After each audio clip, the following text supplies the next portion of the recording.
Welcome to What If Sleepstorian, soft-spoken tales to slow the day's thoughts and carry you toward the peaceful sleep. Before we begin, tell me where in the world you're listening from tonight, and if you wish, what's on your mind. I read every note and love keeping quiet company across distances. If this brings you peace, a like and subscribe help me make more nightbound stories. Now, settle in, get comfortable, and breathe with me as we begin. The rain against the windows of the brownstone on West 35th Street played its familiar autumn symphony, each droplet a soft percussion against glass that had witnessed decades of New York's restless energy. Inside, the air carried the mingled scents of leather bindings, fresh coffee from Fritz's kitchen below, and the faintest trace of orchid blooms from the plant rooms that crowned the house, like a secret garden. Nero Wolfe sat behind his desk, a mountain of a man whose yellow silk shirt caught the warm glow of the desk lamp, his fingers delicately turning the pages of a rare botanical treatise, as if each leaf were made of butterfly wings. October in 1943 had settled over the city like a familiar overcoat, bringing with it the comfortable melancholy of shorter days and the distant whisper of a world at war. But here, in this sanctuary of books and carefully tended orchids, time seemed to move at its own measured pace, marked not by the urgency of headlines but by the patient turning of pages and the gentle tick of the mantel clock. I was at my desk near the window, pretending to organise correspondence while actually watching the rain trace silver paths down the glass, when Fritz appeared in the doorway with his customary quiet dignity. His chef's apron was immaculate despite an afternoon spent preparing what promised to be another of his culinary masterpieces, and his expression held that particular mixture of deference and protective concern that he reserved for announcements about unexpected visitors. "A lady to see you, Mr. Wolfe," Fritz said in his careful English, tinged still with the gentle rhythms of his native Switzerland. "Mrs. Pemberton. She says it concerns books." Wolfe's massive head lifted from his reading with the slow deliberation of a great cat disturbed from contemplation. His dark eyes, sharp as obsidian despite the soft atmosphere of the room, fixed on Fritz with mild irritation. It was 20 minutes past 4, well within his sacred afternoon reading period that stretched from lunch until dinner like a bridge of tranquility over the day's turbulent waters. "Books," he repeated, as if the word were a particularly complex vintage he was considering. "What manner of books?" "She did not elaborate, sir, but she appears distressed." The rain continued its gentle percussion, and somewhere in the kitchen below a kettle began its low whistle, adding to the domestic symphony that made the brownstone feel like a ship riding peacefully at anchor, while the city churned around it.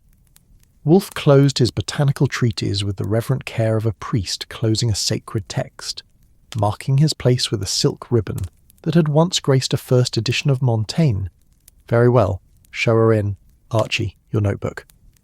I retrieved my trusty stenographer's pad from the desk drawer, noting how the lamplight caught the worn leather cover that had witnessed countless conversations in this very room. The pad had been my companion through mysteries both grand and humble, its pages filled with a careful shorthand that captured not just words, but the subtle rhythms of human nature as it revealed itself in Wolfe's presence. Mrs. Adelaide Pemberton entered like autumn itself made manifest, her grey wool coat still bearing droplets from the rain, her silver hair arranged in the careful waves that spoke of a generation that had learned elegance as a matter of course. She was perhaps 70, with the kind of refined posture that suggested a lifetime spent among books and the quiet authority that comes from being keeper of knowledge. Her eyes, a pale blue like morning sky seen through old window glass, held a mixture of worry and the particular determination of someone who had finally decided to seek help after much private deliberation. Fritz helped her with her coat, revealing a dark blue dress that spoke of quality without ostentation, and the small brooch at her throat caught the lamplight like a captured star. She carried herself with the dignified grace of someone who had spent decades moving quietly through library corridors, her footsteps trained to silence out of respect for readers lost in their literary worlds. "Mrs. Pemberton," Wolfe said, gesturing toward the red leather chair that faced his desk. "Please, Be seated. Archie, perhaps some coffee? That would be lovely, she said, settling into the chair with the careful movements of someone who had learned to make herself comfortable in any setting. Her voice carried the cultured tones of old New York society, each word precisely articulated yet warm with genuine feeling. I'm sorry to intrude during your afternoon, Mr. R. Wolfe. I know your time is precious. Time spent in service of books is rarely wasted, Wolfe replied, his tone softening slightly as Fritz appeared with the coffee service on a silver tray that reflected the lamplight like captured moonlight. The china was Wolfe's second best set, delicate porcelain painted with tiny violets that seemed to bloom again in the warm light of the room. Mrs. Pemberton accepted her cup with hands that trembled only slightly, the kind of tremor that spoke more of anxiety than age.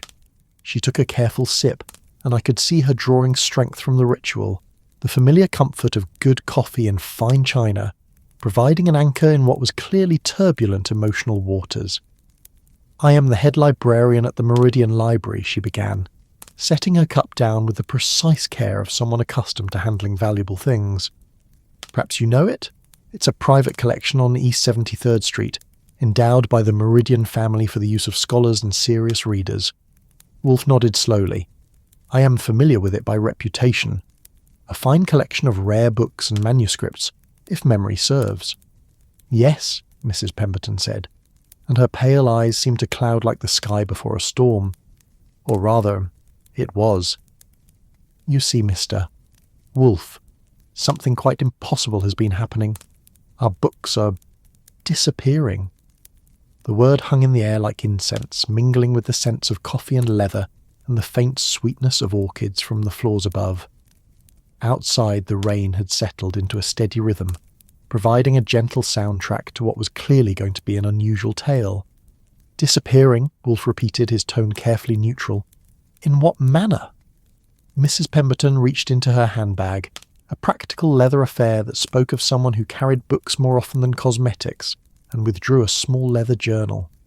She opened it with the reverence due a sacred text, revealing pages covered in precise handwriting that caught the lamplight like captured thoughts.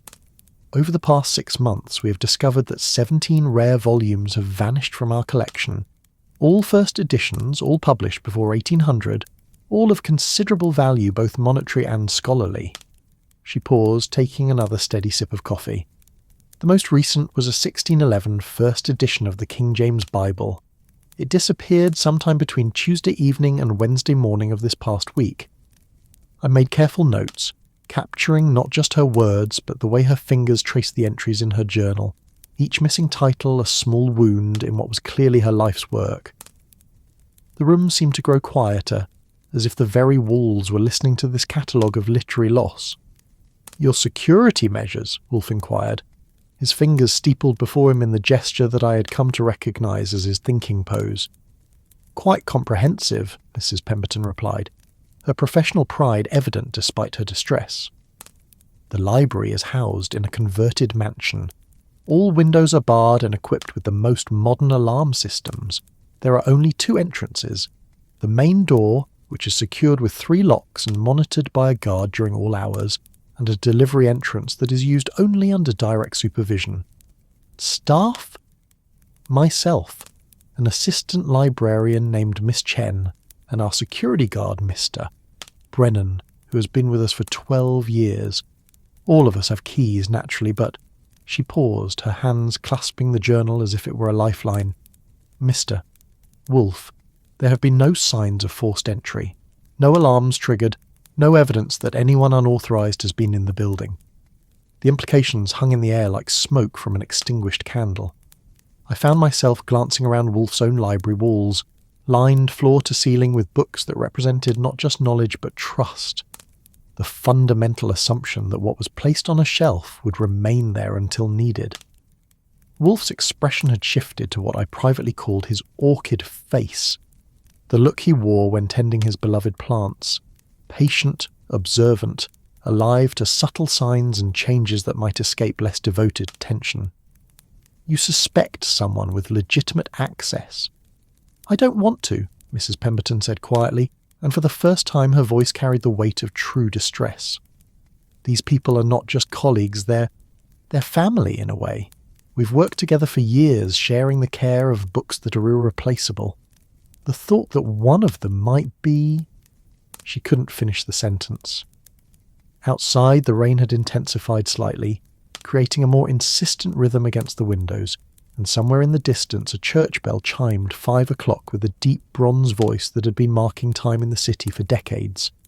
The sound seemed to emphasize the gravity of what Mrs. Pemberton was facing, not just theft, but the betrayal of trust that made civilized discourse possible. "Tell me about the missing volumes," Wolfe said gently. "Not just titles, but their particular significance." Mrs. Pemberton consulted her journal again, and I could see her transformation from distressed victim to professional librarian, the role that had defined her adult life, providing structure in chaos. The pattern is quite specific. All are first editions of literary works, poetry, drama, philosophy, all published before 1800, all in remarkably fine condition, which is what made them so valuable to collectors. She began reading from her careful list, her voice gaining strength as she spoke of things she knew intimately. A 1667 first edition of Milton's Paradise Lost, a 1623 first folio of Shakespeare's plays. You understand what that means, Mr. Wolfe. There are fewer than 250 copies known to exist in the world. Wolfe's eyebrows rose slightly, the only visible sign of his reaction to the magnitude of what was being described. I felt my own pulse quicken at the mention of the first folio. Even someone with my limited literary education knew that such a book was worth a king's ransom. A 1759 first edition of Voltaire's Candide, in the original French. A 1595 first edition of Sidney's Defence of Poesy. Each one irreplaceable, each one part of our literary heritage. Her voice carried the passion of someone who saw books not as mere objects, but as vessels carrying the accumulated wisdom of centuries. "Their approximate value?" Wolfe asked. Mrs. Pemberton's hands tightened on her journal. Conservative estimates would place the total loss at nearly $50,000. But truly, Mr. Wolfe, their value transcends money. These books are windows into the minds that shaped our world. To lose them is to lose part of our collective memory. The room fell quiet except for the rain's gentle percussion and the soft tick of the mantel clock. I found myself thinking about the books that surrounded us in Wolfe's office, each one chosen not for its monetary value but for the knowledge and beauty it contained. The idea of such treasures simply vanishing felt like a violation of something fundamental. Fritz appeared silently in the doorway, his presence a gentle reminder that dinner would be served at 7:30 precisely, as it had been every evening for more years than I could count. But something in Mrs. Pemberton's manner, or perhaps in Wolfe's attentive stillness, kept him from speaking. "Mrs. Pemberton," Wolfe said finally, his voice carrying the weight of decision. "I'm not in the habit of accepting cases that involve the investigation of libraries and their staff. Such work requires delicacy, and delicacy has never been my strongest characteristic." I saw her face fall slightly, the hope that had sustained her through what must have been a difficult decision to seek help beginning to fade like afternoon light. "However," Wolfe continued, and I could hear the subtle shift in his tone that signalled his engagement, "the theft of books is an offence against civilization itself. I will undertake your case, with the understanding that my methods may seem unorthodox." Mrs. Pemberton's relief was visible, colour returning to her pale cheeks like sunrise after a long night. "Thank you, Mr. Wolfe. Thank you so much. I wasn't sure where else to turn." "My fee is $25 per day plus expenses," Wolfe said matter-of-factly.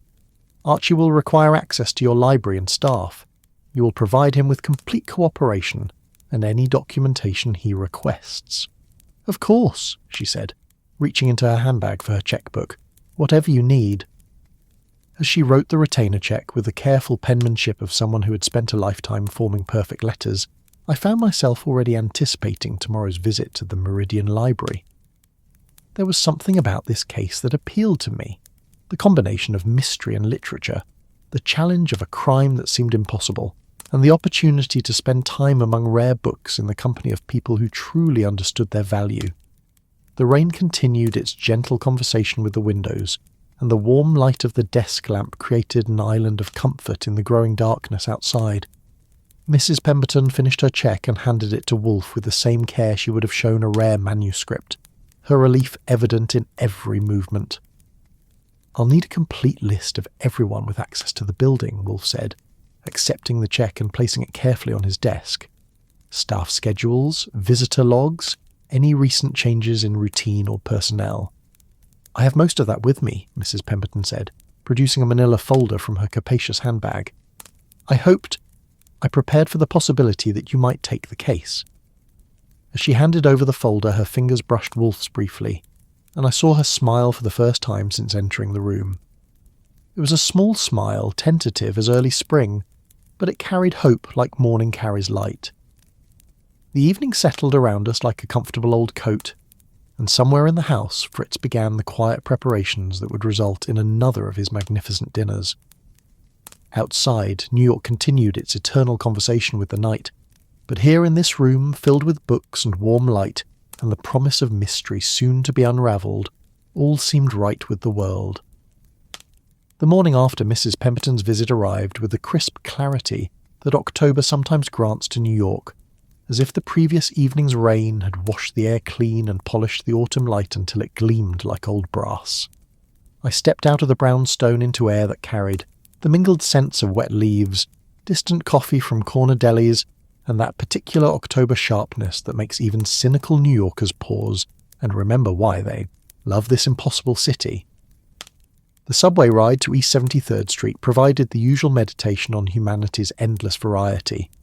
Office workers clutching newspapers with headlines about Allied advances in Italy, women in carefully mended stockings heading to wartime jobs that would have been unthinkable 5 years earlier, and the eternal collection of characters that the city seemed to generate like leaves falling from some great urban tree. The rhythmic clatter of wheels on tracks created a familiar lullaby, punctuated by the conductor's calls at each station, his voice worn smooth by thousands of repetitions.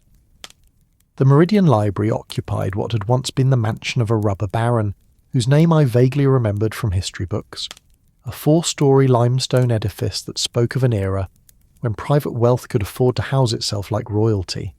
The morning light caught the carved details around the windows and doorway, revealing the patient work of craftsmen who had expected their creation to endure for centuries. Iron bars protected the ground floor windows, but they were elegant bars, wrought with care and painted the deep green of old money's discretion. I climbed the wide stone steps that had been worn smooth by decades of scholarly footsteps, noting how the morning light created patterns of shadow and illumination on the limestone facade. The brass nameplate beside the entrance door was polished to mirror brightness, its simple inscription Meridian Library, founded 1887, speaking of permanence in a world increasingly given to change. The heavy oak door opened before I could knock, revealing a security guard whose appearance immediately suggested why Mrs. Pemberton trusted him with her treasures. Mr. Brennan was perhaps 60, with a kind of solid build that spoke of reliability rather than intimidation, and eyes that missed nothing while appearing to see everything with gentle tolerance. His uniform was immaculate, his posture erect without being military, and his handshake carried the firm confidence of someone comfortable with responsibility. "Mr. Goodwin," he said, his voice carrying the faint trace of an Irish accent worn smooth by decades in New York. "Mrs. Pemberton said you'd be coming. She's waiting for you in the main reading room." The entrance hall rose 2 stories, its walls lined with oil paintings of serious gentlemen in whiskers, who gazed down with the patient authority of men who had believed deeply in the civilizing power of literature. A grand staircase curved upward like a frozen waterfall, its mahogany banister polished to warmth by countless hands, and overhead a crystal chandelier caught the morning light and scattered it in tiny rainbows across the marble floor. But it was the smell that truly announced this as a temple to books, that indescribable mixture of aged paper, leather bindings, and the particular mustiness that comes from knowledge preserved and tended across decades. There was a smell that spoke of quiet afternoons and patient scholarship, of mysteries solved and wisdom accumulated one careful page at a time. "Beautiful place," I said to Brennan as we walked toward what I assumed was the main reading room. "Aye, that it is," he replied, his eyes scanning the hallway with the automatic vigilance of someone who had made security his calling. "Been here 12 years now, and I still find myself just stopping sometimes to appreciate what we're guarding. Not just books, you understand, but the thoughts of the finest minds who ever lived." The main reading room opened before us like a cathedral dedicated to learning. The ceiling soared 30 feet overhead, supported by carved wooden beams that had been stained to rich darkness, and tall windows filled the space with the kind of golden light that seemed designed specifically for reading. Long mahogany tables stretched across the polished floor, each one equipped with green banker's lamps that cast pools of warm illumination, and comfortable chairs upholstered in deep green leather invited readers to settle in for long conversations with the past. But it was the books themselves that commanded attention. The walls were lined floor to ceiling with volumes bound in leather that ranged from warm brown to deep burgundy, their spines catching the light like a symphony written in gold lettering.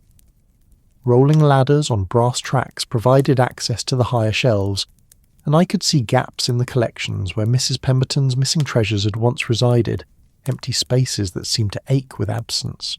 Mrs. Pemberton rose from one of the reading tables where she had been consulting what appeared to be a catalogue, and I was struck again by her dignified bearing and the way she moved through this space with the unconscious authority of someone completely at home among books.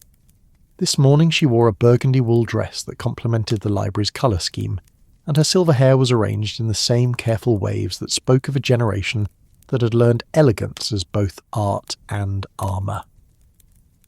"Mr. Goodwin," she said, extending her hand with the same precise care she'd shown the previous evening. "Thank you for coming so promptly. I hope your journey wasn't too difficult." "Not at all," I replied, accepting her handshake and noting again the slight tremor that spoke more of anxiety than age. "This is quite a remarkable place. I can see why those books would be missed." Her smile was grateful but tinged with sadness. "Each one was like losing a dear friend. But perhaps you'll be able to help us find them." She led me on a tour that was part education and part pilgrimage, pointing out the sections where the missing books had been housed and explaining the careful system by which the library's treasures were organised and protected. The literature section occupied the east wall, its shelves arranged chronologically from the medieval period forward, and I could see the gaps where Milton's Paradise Lost and the other missing volumes had once held court. "We follow the same security procedures that have protected these books for over 50 years, Mrs. Pemberton explained as we paused before a glass case that housed an illuminated manuscript, whose colours seemed to glow with their own inner light. "Every volume is catalogued, every reader must sign in and provide identification, and valuable books are never allowed to leave the reading room." "But the missing books," I said carefully, "they weren't just moved to different shelves." Her laugh held no humour. "Mr. Goodwin, I've been caring for these books for 23 years. I know the location of every volume in this collection as intimately as I know the rooms in my own home. When a book is missing, I know it immediately." We continued our tour, and I began to appreciate the complexity of what we were dealing with. This wasn't simply a matter of books being stolen. It was the violation of a carefully maintained ecosystem where every element had its place and purpose. The Meridian Library wasn't just a collection of rare books. It was a living organism dedicated to preserving human knowledge and making it accessible to those who truly valued it. As we walked, Mrs. Pemberton introduced me to the other members of what she had accurately described as her family. Miss Chen, the assistant librarian, was a woman of perhaps 35 with the quick intelligence and careful manner of someone who had learned to navigate between cultures. Her family had come from China when she was a child, and she had found in books a universal language that transcended the barriers that might have limited her in other professions. "Miss Chen has a particular expertise in Asian literature and philosophy," Mrs. Pemberton explained as the younger woman approached us with a stack of recently returned volumes. "She's invaluable in helping our scholars understand the connections between Eastern and Western thought." Miss Chen's smile was warm but reserved, and I could see the same protective instinct toward the library's collection that marked all the staff members. The missing books, she said quietly. They weren't just valuable individually. Together they represented a survey of the development of Western literature from the Renaissance through the Enlightenment. Someone who took them knew exactly what they were taking. This observation struck me as particularly significant, and I made a mental note to explore it further. Random theft might result in a hodgepodge of missing items, but this pattern suggested someone with genuine knowledge and specific intentions. We continued our exploration, and Mrs. Pemberton showed me the special collections room where the most valuable manuscripts were housed in climate-controlled cases. The room felt like a shrine, with subdued lighting and the kind of reverential quiet that churches achieve only during the most solemn ceremonies. Here were treasures that represented not just monetary value, but the very foundations of human learning. Ancient texts copied by monks in medieval monasteries, first attempts to capture the thoughts of philosophers and poets for posterity. The Shakespeare First Folio was kept here, Mrs. Pemberton said, gesturing toward an empty case that seemed to radiate loss. It had been in the collection since 1923 when Mr. Meridian's son acquired it from a London dealer. To think that it's simply gone. The afternoon light was beginning to slant through the tall windows, creating new patterns of shadow and illumination among the stacks, when I encountered the library's regular patrons.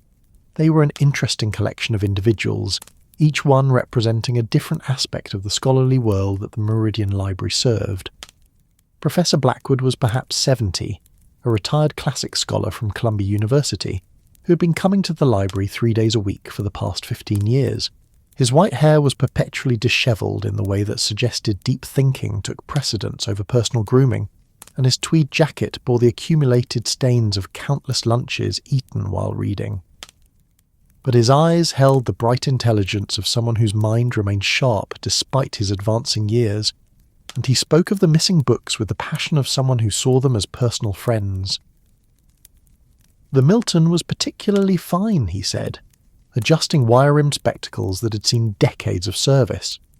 I was working on a paper comparing different editions of Paradise Lost, and that 1667 first edition had textual variations that simply aren't found in later printings. It's not just that it's gone, it's that the knowledge it contained is now inaccessible. Mrs. Whitmore was a different sort of scholar entirely, perhaps 55, with a carefully maintained appearance of someone who had been born to wealth and had never learned to question it. She came to the library to research her family genealogy, and to indulge a passion for 18th century poetry that had sustained her through a privileged but apparently lonely life.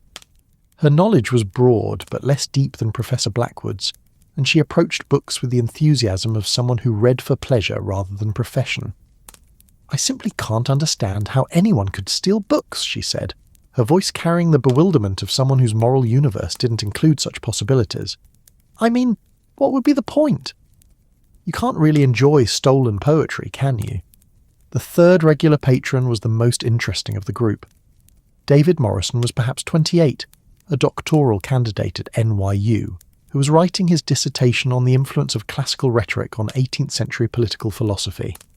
He had the intense, slightly undernourished look of someone who survived more on ideas than regular meals, and his clothes, while clean and carefully maintained, showed the wear that comes from being owned by someone without money for replacements.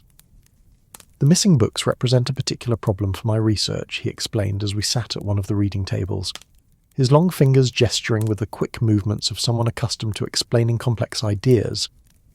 I was using several of them to trace the development of certain philosophical arguments across 2 centuries.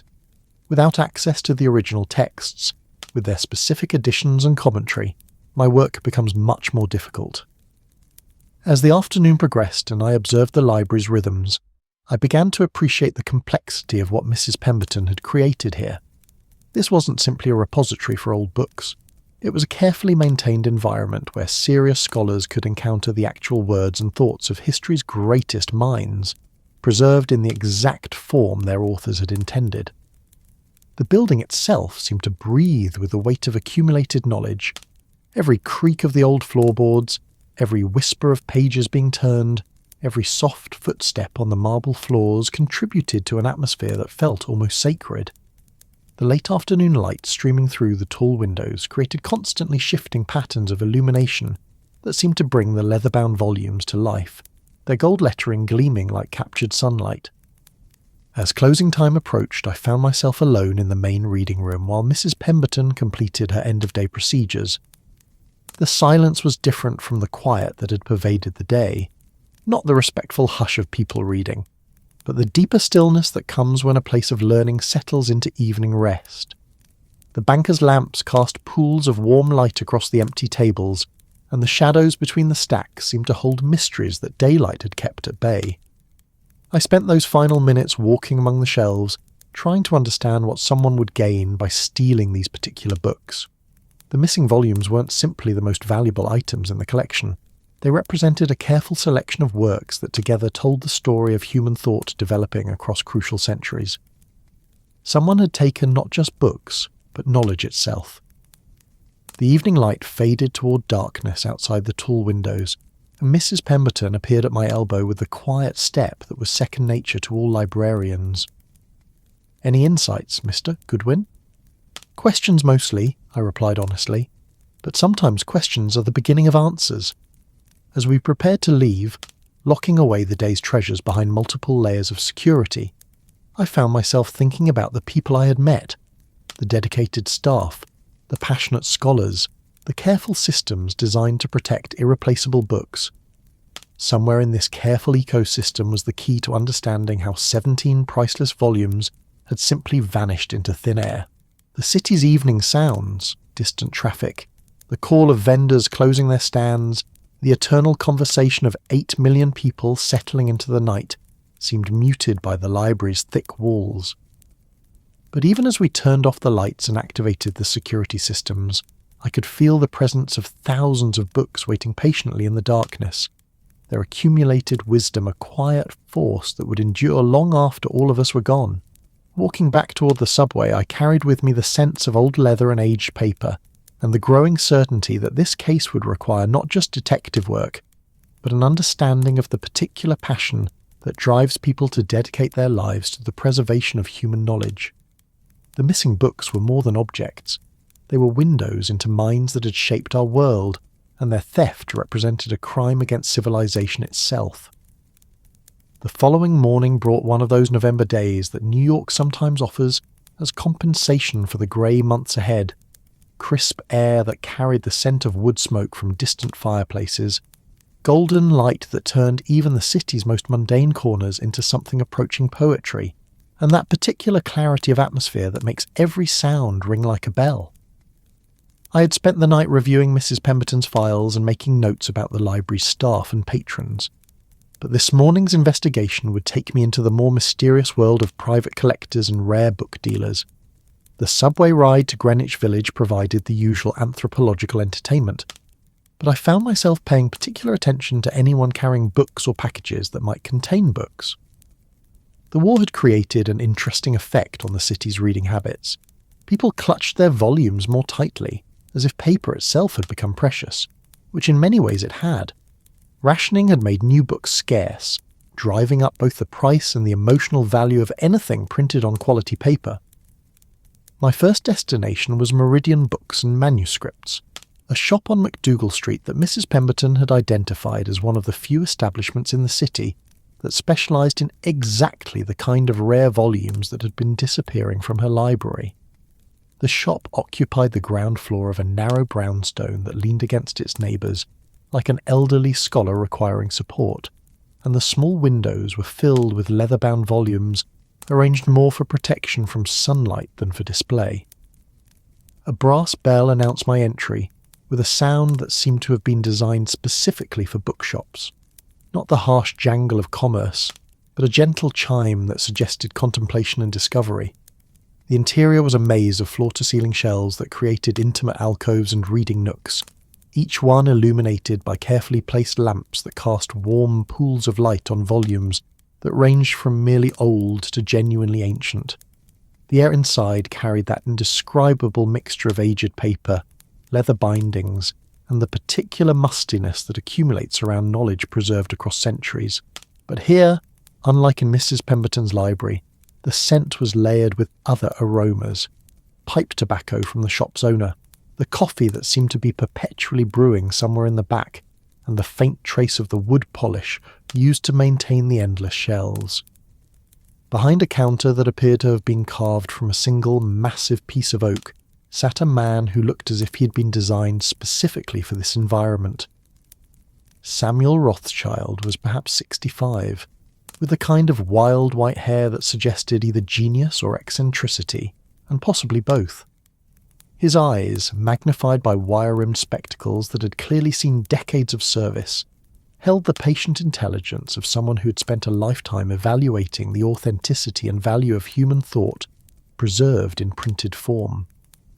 "Mr. Goodwin," he said, rising from his chair with the careful movements of someone whose back had spent too many years bending over books. "Mrs. Pemberton telephoned yesterday. A terrible business, these thefts. Terrible." His voice carried the slight accent of someone who had learned English as a second language, but had spoken it for so many decades that it had become more natural than his native tongue. Everything about him suggested old-world scholarship transplanted to new-world commerce, and I had the immediate impression of someone who knew infinitely more about rare books than he would ever reveal in casual conversation. The shop seemed to extend infinitely in all directions, with narrow aisles leading to hidden alcoves where serious collectors could examine potential purchases in privacy. Every available surface was covered with books, manuscripts, or the tools of the bibliophil's trade. Magnifying glasses for examining type and paper, soft brushes for cleaning leather bindings, and the white cotton gloves that serious book handlers wore to protect their treasures from the oils and acids in human skin. "The books that have disappeared," Rothschild said, gesturing for me to follow him toward the back of the shop. "They represent a very specific and sophisticated selection. Not the most valuable books in the collection, you understand, but books that together tell a particular story about the development of English literature." He led me to a small office area where a pot of coffee sat warming on a hot plate, and books and papers were arranged in what appeared to be chaos, but was undoubtedly a system comprehensible to its creator. The walls were lined with reference works, catalogues of auction results, bibliographies of rare books, and the kind of scholarly apparatus that serious dealers use to authenticate and evaluate their stock. "Coffee?" he asked, pouring himself a cup from a pot that looked as if it had been brewing for hours. "It's strong, but then so is the business of rare books." I accepted the coffee, which proved to be exactly as advertised. Strong enough to wake the dead and bitter enough to remind you that life wasn't always sweet.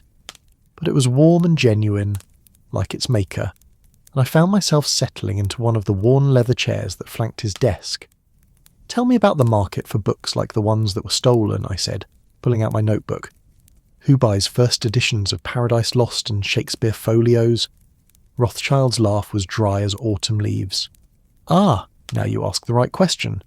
The market for such books is very small, very specialised, and very, how do you say, incestuous.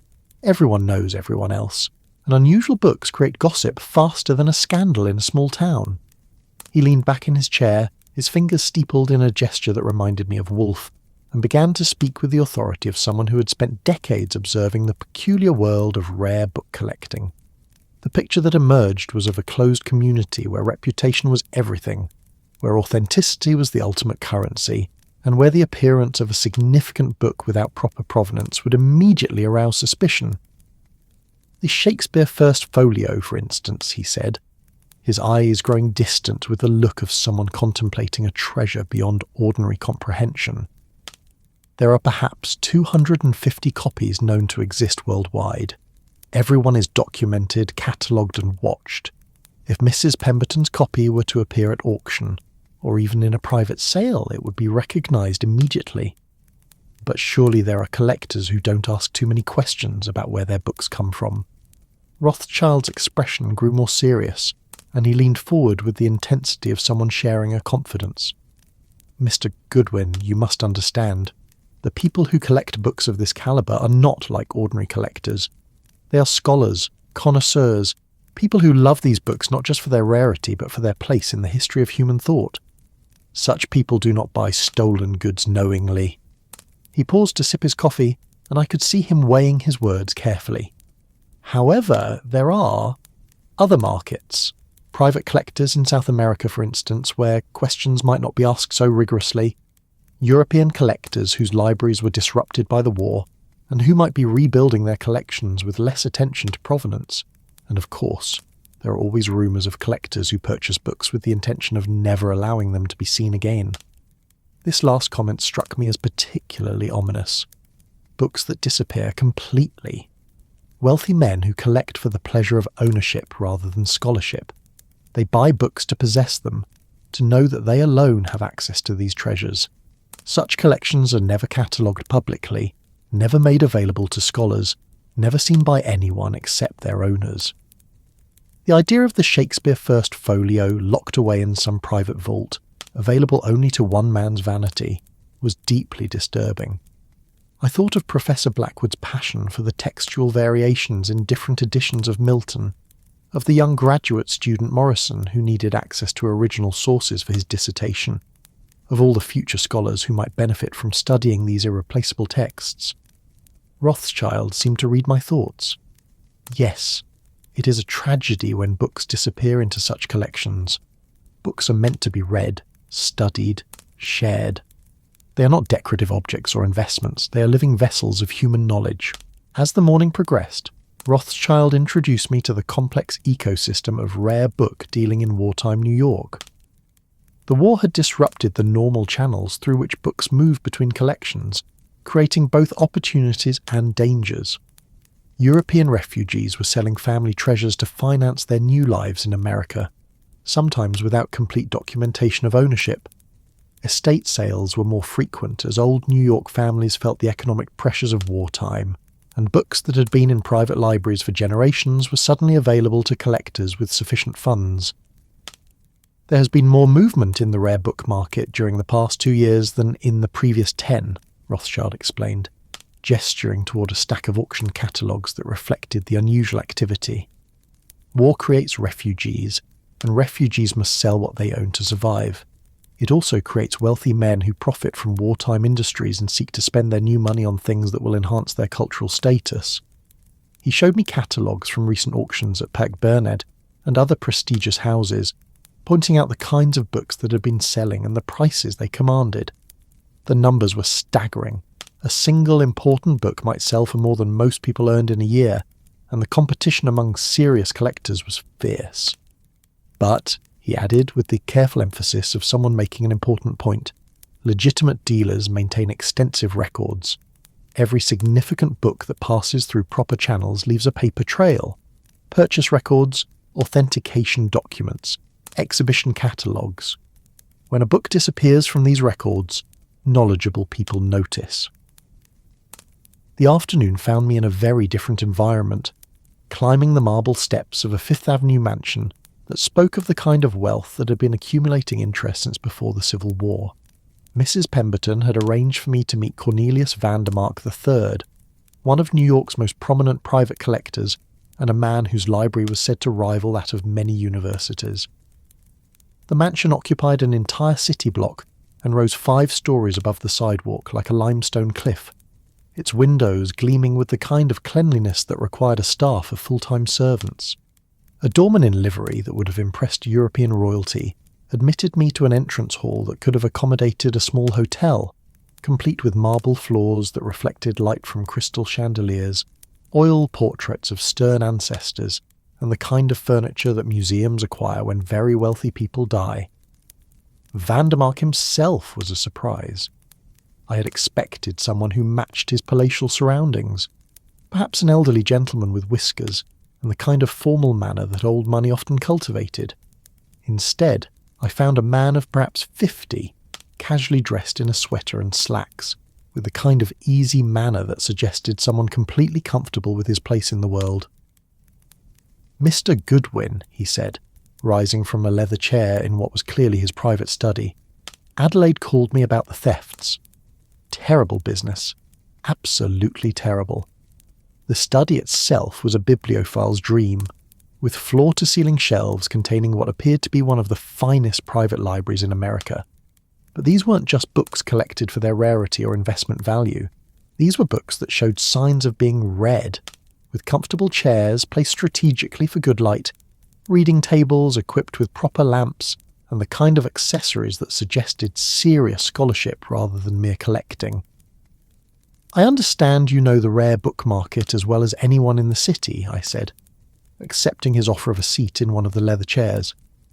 "I've been collecting seriously for about 20 years, Vandermark replied, settling back into his own chair with the relaxed manner of someone accustomed to lengthy conversations about books. "It started when I inherited my grandfather's library and realised that I had been given not just books, but access to the greatest minds in human history. Unlike Rothschild's shop, which had felt like a commercial enterprise devoted to books, Vandermark's library felt like a private sanctuary where wealth had been used to create the perfect environment for reading and contemplation. The afternoon light streaming through tall windows was filtered through curtains that protected the books from direct sunlight while providing ideal illumination for reading.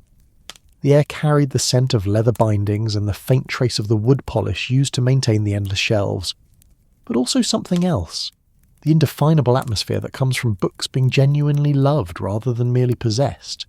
"The books stolen from the Meridian," Vandermark said, leaning forward with the intensity of someone who understood the magnitude of the loss. "They represent some of the most important moments in English literary history. The Shakespeare First Folio alone." He paused, shaking his head.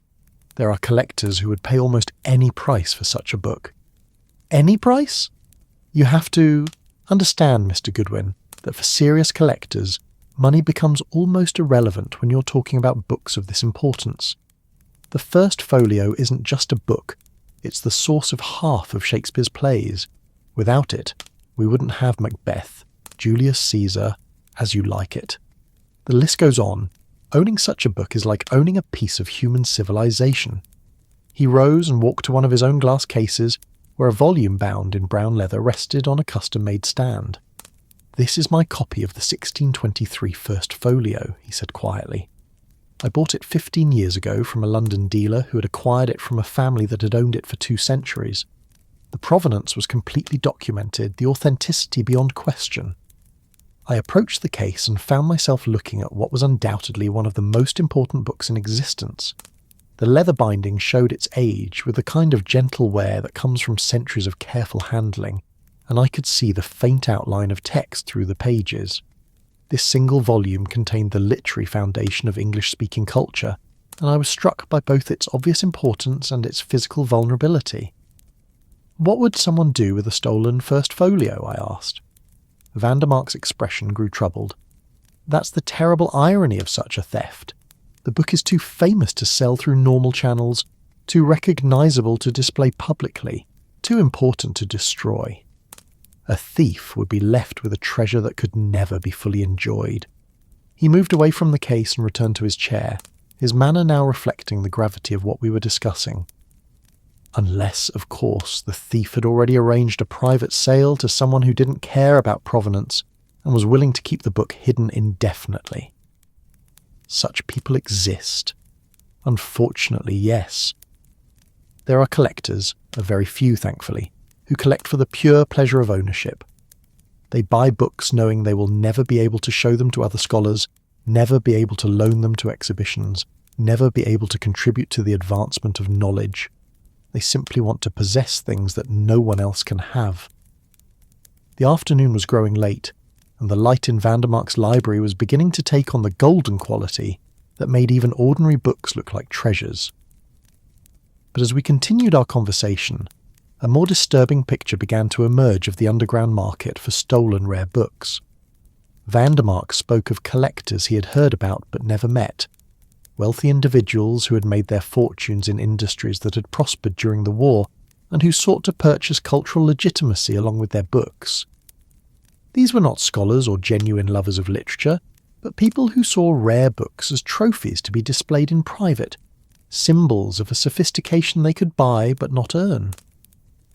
"There are stories," he said carefully, "of books that have disappeared from libraries and collections, only to surface years later in the hands of collectors who claim to have bought them legitimately, but can never quite produce the proper documentation. And the legitimate dealers don't ask hard questions. The legitimate dealers, yes, but there are others, people who operate on the margins of the market, who specialise in books with questionable provenance. They serve collectors who are more interested in possession than legitimacy. As evening approached, Vandermark offered to show me more of his collection, and we spent an hour walking among shelves that contained treasures that would have made Mrs. Pemberton weep with envy. Here was a Gutenberg Bible, there was a manuscript by Leonardo da Vinci, and in a special climate-controlled room, illuminated manuscripts that glowed like captured sunlight. But what impressed me most was not the monetary value of the collection, but the obvious care with which it was maintained and the clear evidence that these books were read and studied rather than simply displayed. This was a collection assembled by someone who understood that books were meant to be active participants in the ongoing conversation of human knowledge, not silent trophies gathering dust in private vaults. The people who stole Mrs. Pemberton's books, Vandermark said as we concluded our tour, they may not realise what they've really taken. Those books aren't just valuable objects, they're irreplaceable windows into the minds that shaped our world. To lock them away from scholars and students is a crime against knowledge itself. As I prepared to leave, walking back through the marble halls toward the entrance, I found myself thinking about the two very different approaches to rare book collecting I had encountered that day. Rothschild represented the commercial side of the market, knowledgeable, ethical, committed to maintaining the legitimate channels through which books move from collection to collection. Vandermark represented the best of private collecting, wealthy enough to acquire treasures, scholarly enough to appreciate them, and generous enough to make them available to other researchers. But both men had also spoken of a darker side to the market. Collectors who bought without asking questions, dealers who operated outside legitimate channels, and the temptation that rare books presented to people who saw them only as objects of value rather than vessels of knowledge. The evening air carried the first bite of approaching winter, and the city's lights were beginning to flicker on as office workers headed home and the night shift took over the eternal task of keeping New York alive. As I rode the subway back toward the brownstone, I carried with me new questions about the missing books and a growing appreciation for the complex world into which someone had introduced those 17 stolen treasures. The rhythmic clatter of the subway wheels provided a steady percussion for my thoughts, and I found myself imagining the Shakespeare First Folio, locked away in some private vault, its pages unread, its knowledge unavailable to the scholars who might benefit from studying it. The theft was more than just the taking of valuable objects. It was an assault on the very idea that knowledge should be shared, and that the greatest achievements of human thought belong not to individuals but to civilization itself. By the time I climbed the steps to Wolfe's brownstone, the day's investigations had provided more questions than answers, but they were the right kind of questions. Somewhere in the network of dealers, collectors, and shadowy figures who operated on the margins of the rare book market was the key to understanding who had taken Mrs. Pemberton's treasures, and more importantly, how they might be recovered before they disappeared forever into the private hordes of collectors who valued possession more than knowledge. The evening mist had begun its slow dance with the streetlights along West 35th Street by the time I climbed the familiar steps to Wolfe's brownstone, my mind still turning over the day's revelations like pages in a book whose meaning remained tantalizingly just beyond comprehension. The warmth that greeted me as I opened the heavy door was more than physical. It was the embrace of a place where knowledge was valued, questions were welcome, and the patient work of understanding could proceed without the pressures of a world that seemed increasingly obsessed with speed and surface appearances. The house breathed around me with its familiar rhythms. From the kitchen came the gentle sounds of Fritz preparing what would undoubtedly be another masterpiece of culinary art. The soft chop of knives on cutting boards, and the whisper of steam from pots that contained mysteries I had learned not to investigate too closely. Above, the subtle hum of the climate control system that kept Wolfe's beloved orchids in their perfect tropical environment, and throughout the house, the almost inaudible settling sounds of old wood and careful craftsmanship aging gracefully together. I found Wolfe in his office, settled in his oversized chair like a mountain that had found its perfect valley. The desk lamp cast its warm circle of light over the evening's reading material. Tonight it appeared to be a leather-bound treatise on the cultivation of tropical plants, complete with hand-coloured illustrations that glowed like stained glass in the lamplight. His yellow silk shirt caught the light softly, and his massive hands turned the pages with the delicate care of someone who understood that books were living things deserving of respect. "Archie," he said without looking up from his reading, "I trust your day among the bibliophiles was enlightening?" I settled into my desk chair and pulled out my notebook, the familiar weight of accumulated observations and questions providing its own kind of comfort. The office around us seemed to lean in attentively, the thousands of books on their shelves creating an almost animate presence, as if the accumulated knowledge of centuries was waiting to hear what we had learned about the theft of their kindred spirits. "Enlightening and disturbing," I replied, flipping through pages of careful shorthand that captured not just words and facts, but the subtle impressions that often proved more valuable than direct testimony. The rare book world is smaller and more intimate than I expected, but also more vulnerable to the kind of theft we're investigating. Wolfe closed his botanical treatise and gave me his full attention, his dark eyes reflecting the lamplight with the kind of focused intelligence that made suspects confess and witnesses remember details they thought they had forgotten. The evening sounds of the city, distant traffic, the call of vendors closing their stands, the eternal conversation of 8 million people settling into night, seemed muted by the brownstone's thick walls, creating a sanctuary where thought could proceed without interruption. "Tell me," he said simply, and I began the careful process of translating my day's observations into the kind of organised narrative that Wolfe required for his particular brand of deductive reasoning. I described Samuel Rothschild's bookshop, with its maze of shelves and the old dealer's encyclopedic knowledge of the legitimate rare book market. The picture that emerged was of a community where authenticity was everything, where provenance was tracked as carefully as a thoroughbred's bloodline, and where the appearance of a significant book without proper documentation would immediately arouse suspicion among knowledgeable dealers and collectors. The Shakespeare First Folio, I explained, is apparently as well documented as the crown jewels. Every copy is known, catalogued and watched. Rothschild says it would be impossible to sell Mrs. Pemberton's copy through legitimate channels without immediately arousing suspicion. Wolfe's eyebrows rose slightly, his equivalent of intense interest. Yet someone took it, presumably with the intention of converting it to money. What did Mr. Rothschild suggest as alternative markets? "That's where things get interesting," I said, consulting my notes. He mentioned private collectors in South America, European collectors rebuilding war-damaged libraries, and something more disturbing, wealthy individuals who collect books with no intention of ever making them available to scholars.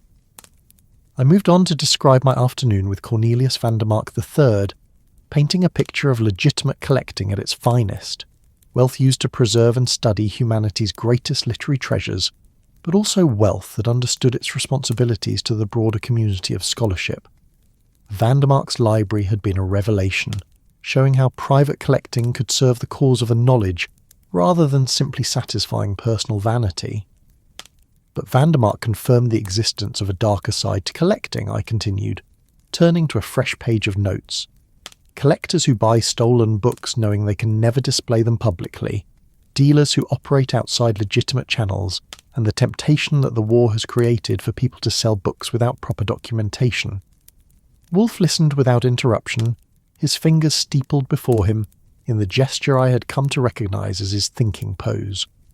The lamp cast shifting patterns of light and shadow across his massive features, and I could almost see the wheels turning in that remarkable mind as he processed the information and began to construct the framework within which the facts would eventually arrange themselves into understanding.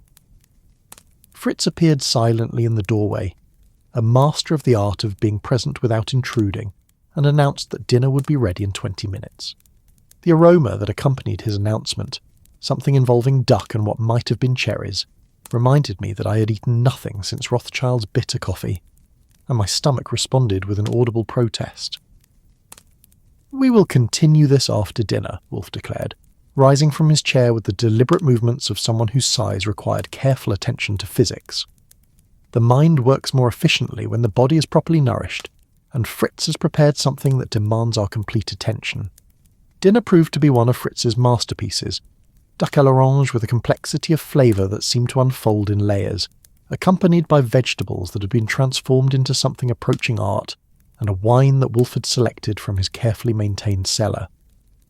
We ate in companionable silence, following Wolfe's invariable rule that business discussions had no place at the dinner table, where food deserved the same focused attention that he brought to his orchids or his books.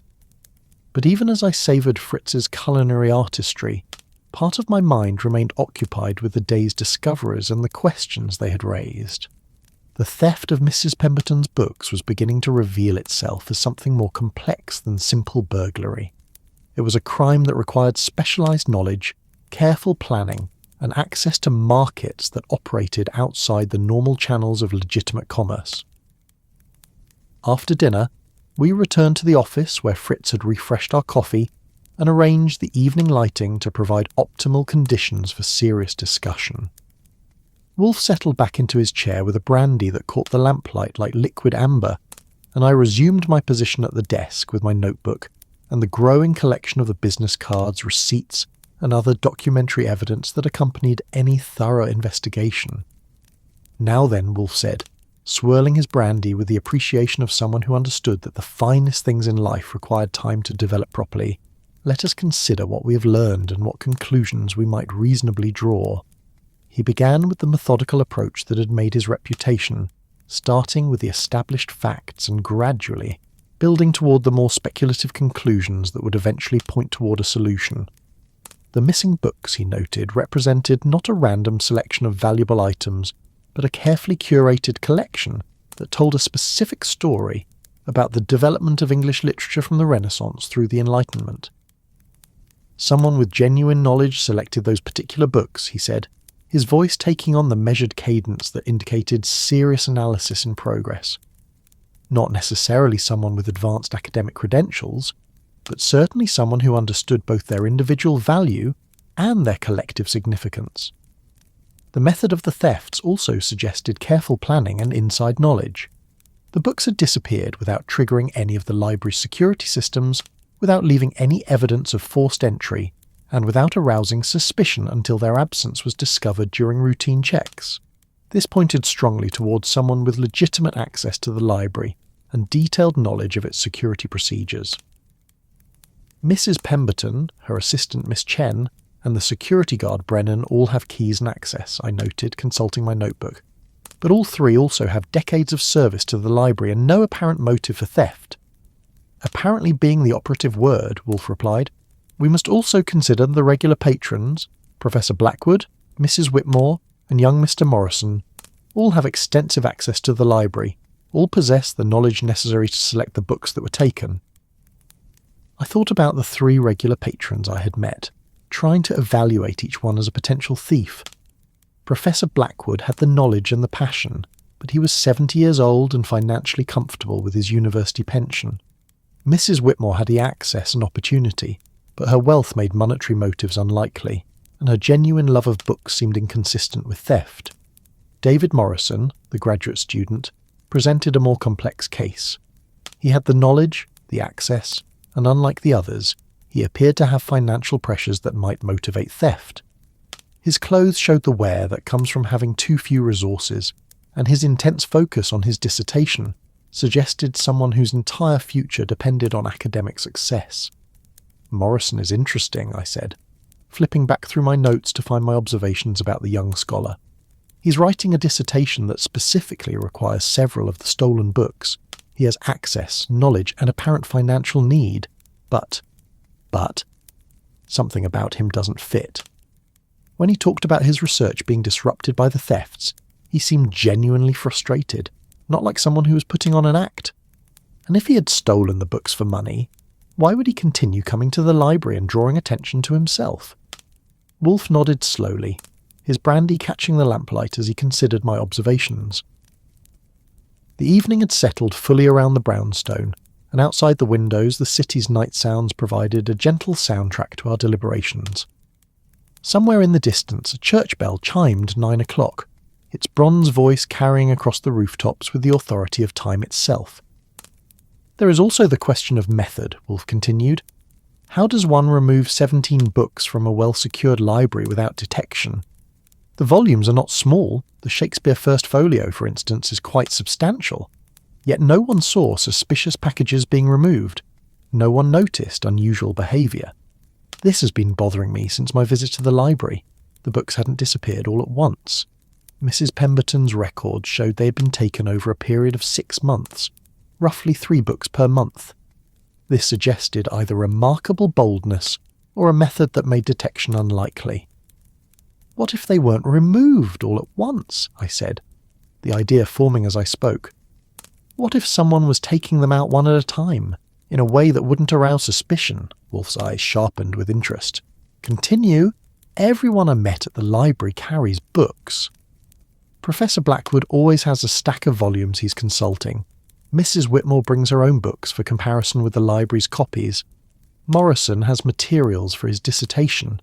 If someone were to substitute their own book for one of the library's treasures, the substitution would need to be temporary, Wolfe said, following my reasoning. Long enough to remove the genuine article from the building, but not so long as to arouse suspicion during routine checks. The implications were disturbing.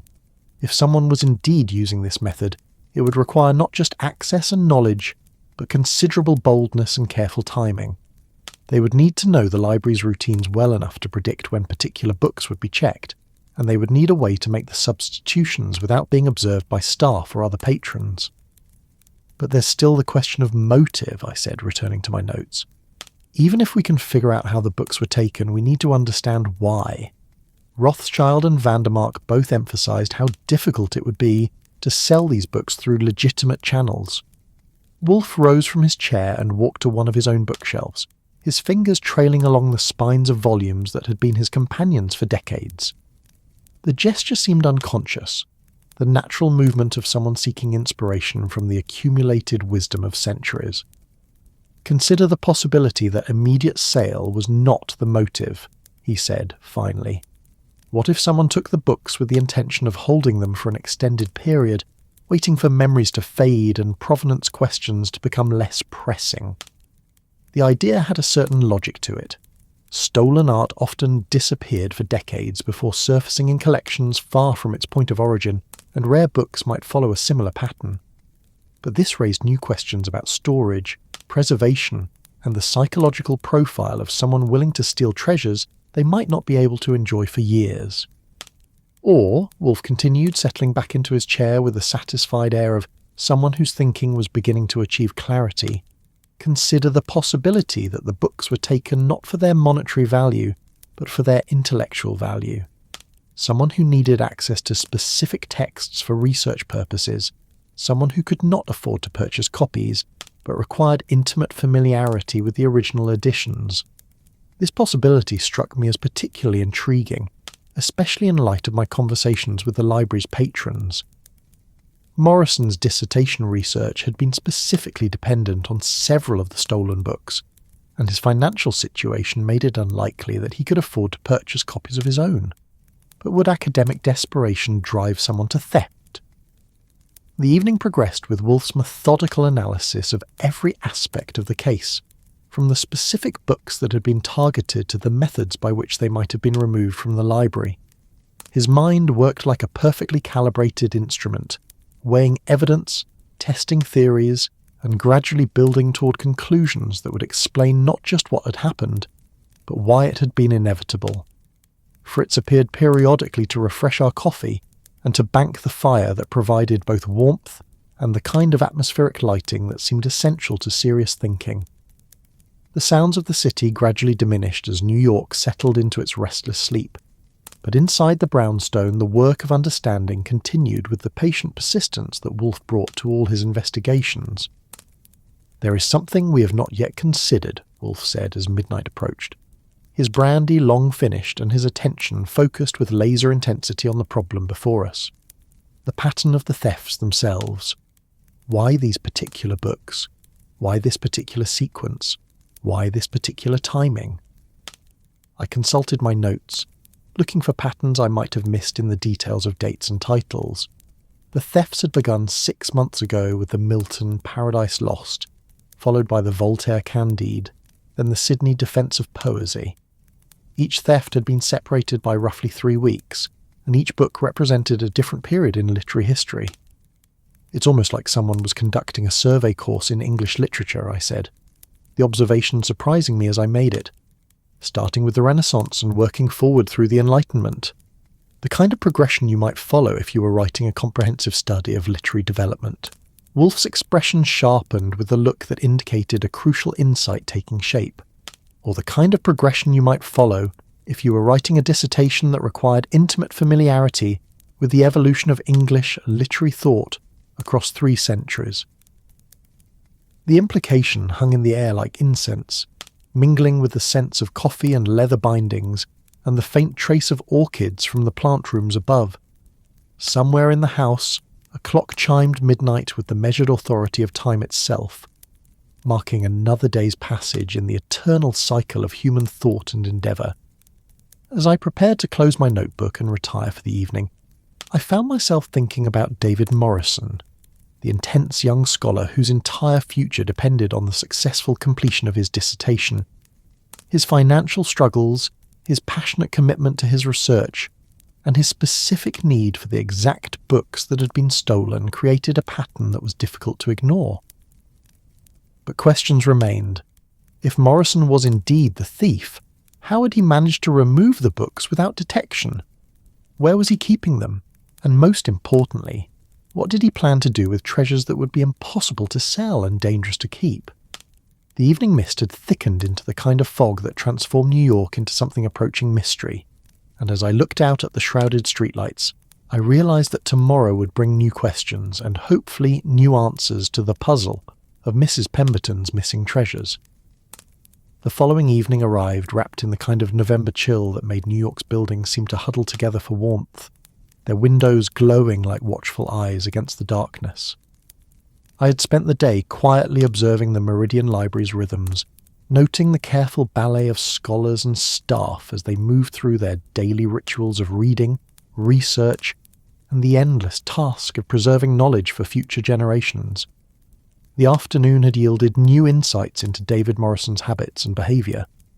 I had positioned myself in the library's main reading room with a volume of Dickens that I had no intention of reading, instead watching as the young graduate student worked with the intense focus of someone racing against an invisible deadline.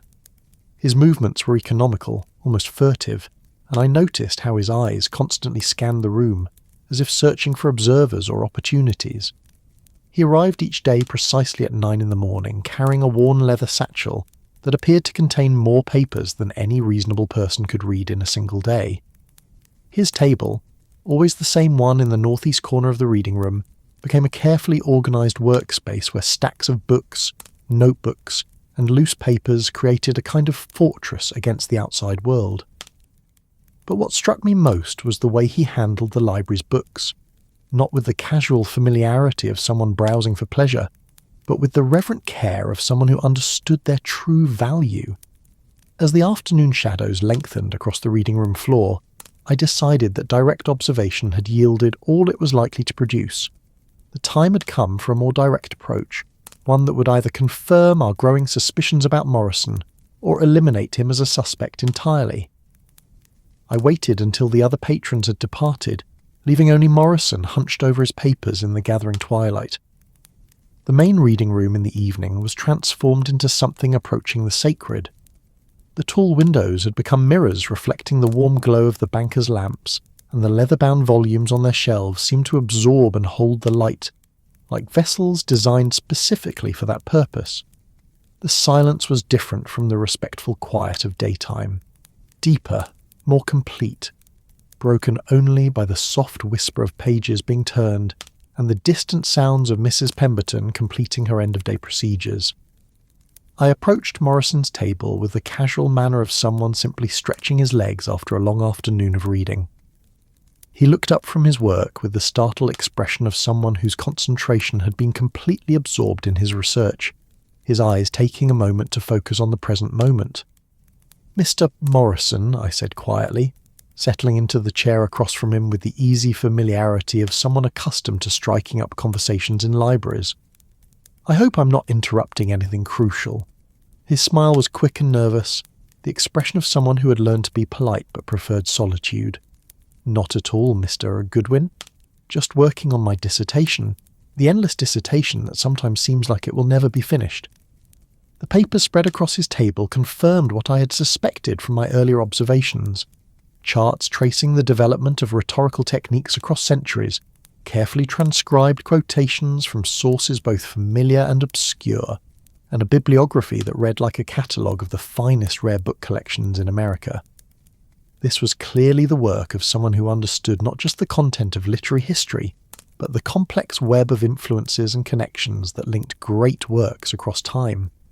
"What's your focus?" I asked, genuinely curious despite the ulterior motives that had brought me to his table. "The influence of classical rhetoric on 18th century political philosophy," Morrison replied, his voice gaining strength as he spoke about his passion. "I'm trying to trace how the rediscovery of ancient texts during the Renaissance influenced the way political thinkers like Burke and Paine structured their arguments."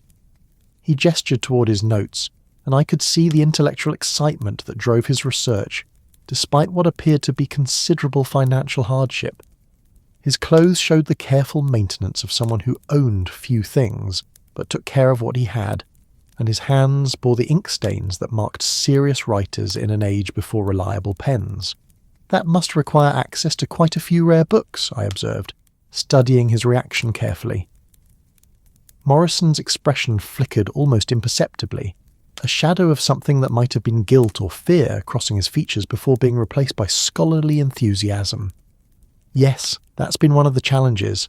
My research depends on comparing specific editions, understanding how texts evolved through different printings, and seeing how translators interpreted classical sources."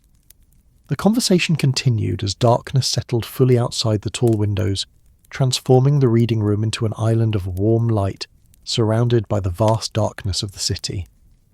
Morrison spoke with the passion of someone who had found his calling, describing how he had traced philosophical arguments across centuries and languages, following ideas as they moved from ancient Greece and Rome through Renaissance Italy and into the coffee houses and salons of Enlightenment Europe. But as he talked, I began to notice subtle signs of strain that suggested more than academic pressure. His hands trembled slightly when he reached for his notes, his eyes occasionally darted toward the stacks where the missing books had once resided, and his voice carried an underlying tension that spoke of someone living with secrets. "The Meridian has been invaluable to my research," he said, his tone carefully neutral. "Mrs. Pemberton has been wonderfully accommodating, giving me access to books that would be impossible to find anywhere else, including some of the books that have gone missing." The question hung in the air between us like a physical presence, and I watched Morrison's face carefully as he processed the implications of my knowledge about the thefts. His reaction was complex, surprise, certainly, but also something that might have been a relief, as if he had been expecting this conversation and was almost glad to have it finally arrive. "You know about that," he said quietly, his voice barely audible above the whisper of pages turning somewhere in the distant stacks. "I know quite a lot about it," I replied gently. "I'm working with Nero Wolfe to help Mrs. Pemberton recover the stolen books. 17 volumes, all first editions, all published before 1800, all taken over the past 6 months." Morrison's shoulders sagged as if he had been carrying a weight that had finally become too heavy to bear. He closed his eyes for a moment, and when he opened them again, they held the exhausted relief of someone who had decided to stop running from the truth. "I suppose it was inevitable that someone would figure it out," he said, his voice carrying the flat tone of defeat. "I'm not very good at deception. I never intended. I never thought it would go this far." The confession hung between us in the warm light of the reading room, and I felt a complex mixture of satisfaction at having solved the puzzle and sympathy for the young man whose desperation had led him to violate everything he claimed to believe in. The silence stretched as Morrison gathered his thoughts, his fingers unconsciously straightening the papers that represented years of work and dreams that now seemed impossibly fragile. "Tell me about it," I said quietly, pulling out my notebook with the gentle movements of someone who understood that this moment required delicacy rather than aggression. Morrison's story emerged slowly, like confession in a church where the penitent was uncertain whether absolution was possible. He spoke of the grinding pressure of graduate school, where success depended not just on intelligence and hard work, but on access to resources that were often beyond the reach of students without family wealth. His scholarship provided enough money for basic survival, but nothing extra for the kind of research materials his dissertation required. "I started coming to the Meridian 3 years ago," he explained, his eyes focused on his hands as if they belonged to someone else. "At first, it was just wonderful to have access to books I could never afford to own. Mrs. Pemberton was so generous, so understanding of what I was trying to accomplish." The library had become his second home, he explained, a place where he could escape the cramped apartment he shared with 2 other graduate students and surround himself with the books that represented everything he hoped to achieve. He had developed relationships with the staff, earned their trust, and gradually been given greater access to the collection's most valuable treasures. "The first time was almost an accident," Morrison continued, his voice growing stronger as the relief of confession overcame his initial reluctance. "I was working with the Milton first edition, making careful notes about textual variations that were crucial to my argument. But Mrs. Pemberton announced that the library would be closed for several days while they updated the security system. The timing had been catastrophic for Morrison's research schedule. He was facing a deadline for a crucial chapter of his dissertation, and the Milton text contained variations that existed nowhere else. In desperation, he had conceived a plan that seemed both simple and temporary. I had my own copy of Paradise Lost, a modern edition, but bound in leather to look old from a distance. I thought I could substitute it for the first edition, just for a few days, just long enough to finish my work at home. The substitution had been easier than he had expected. The library's security focused on preventing unauthorized people from entering rather than on tracking the movement of individual books, and the staff trusted regular patrons like Morrison to handle valuable volumes responsibly. He had simply placed his modern copy in the space where the first edition belonged, and walked out with a genuine article in his satchel. "I told myself it was just borrowing," Morrison said, his voice carrying the hollow sound of someone who no longer believed his own justifications. "I would return it as soon as I finished the chapter, and no one would ever know. But then the chapter had led to new questions, new research directions that required extended access to the original text. Days had stretched into weeks, and Morrison found himself in the impossible position of someone who had crossed a line but couldn't find a way back across it. "And then you realized how easy it had been," I prompted gently. Morrison nodded miserably. "The Voltaire came next. I needed it for a comparison with Milton, looking at how both authors used classical sources. I told myself it was still temporary, still just borrowing for legitimate research purposes. The pattern had established itself with the inexorable logic of addiction. Each new book seemed essential to his research, each theft easier to justify than the last." Morrison had developed a system that minimized his risk of detection, carefully timing his substitutions for periods when routine checks were least likely, selecting his temporary replacements to match the originals as closely as possible, and always maintaining the fiction that he was simply a dedicated scholar doing legitimate research. "The Shakespeare folio was the worst," Morrison admitted, his voice dropping to barely above a whisper. "I knew it was wrong, even as I was doing it. But I was so close to finishing, so close to having everything I needed for my dissertation. I told myself it would be the last one, that I would return everything once I had my degree and could find a position that paid enough to buy my own research materials." The evening had settled fully around the library, transforming the familiar reading room into something that felt both intimate and vast. Outside, the sounds of the city continued their eternal conversation. Distant traffic, the call of vendors, the footsteps of people heading home or heading out for the evening's pleasures.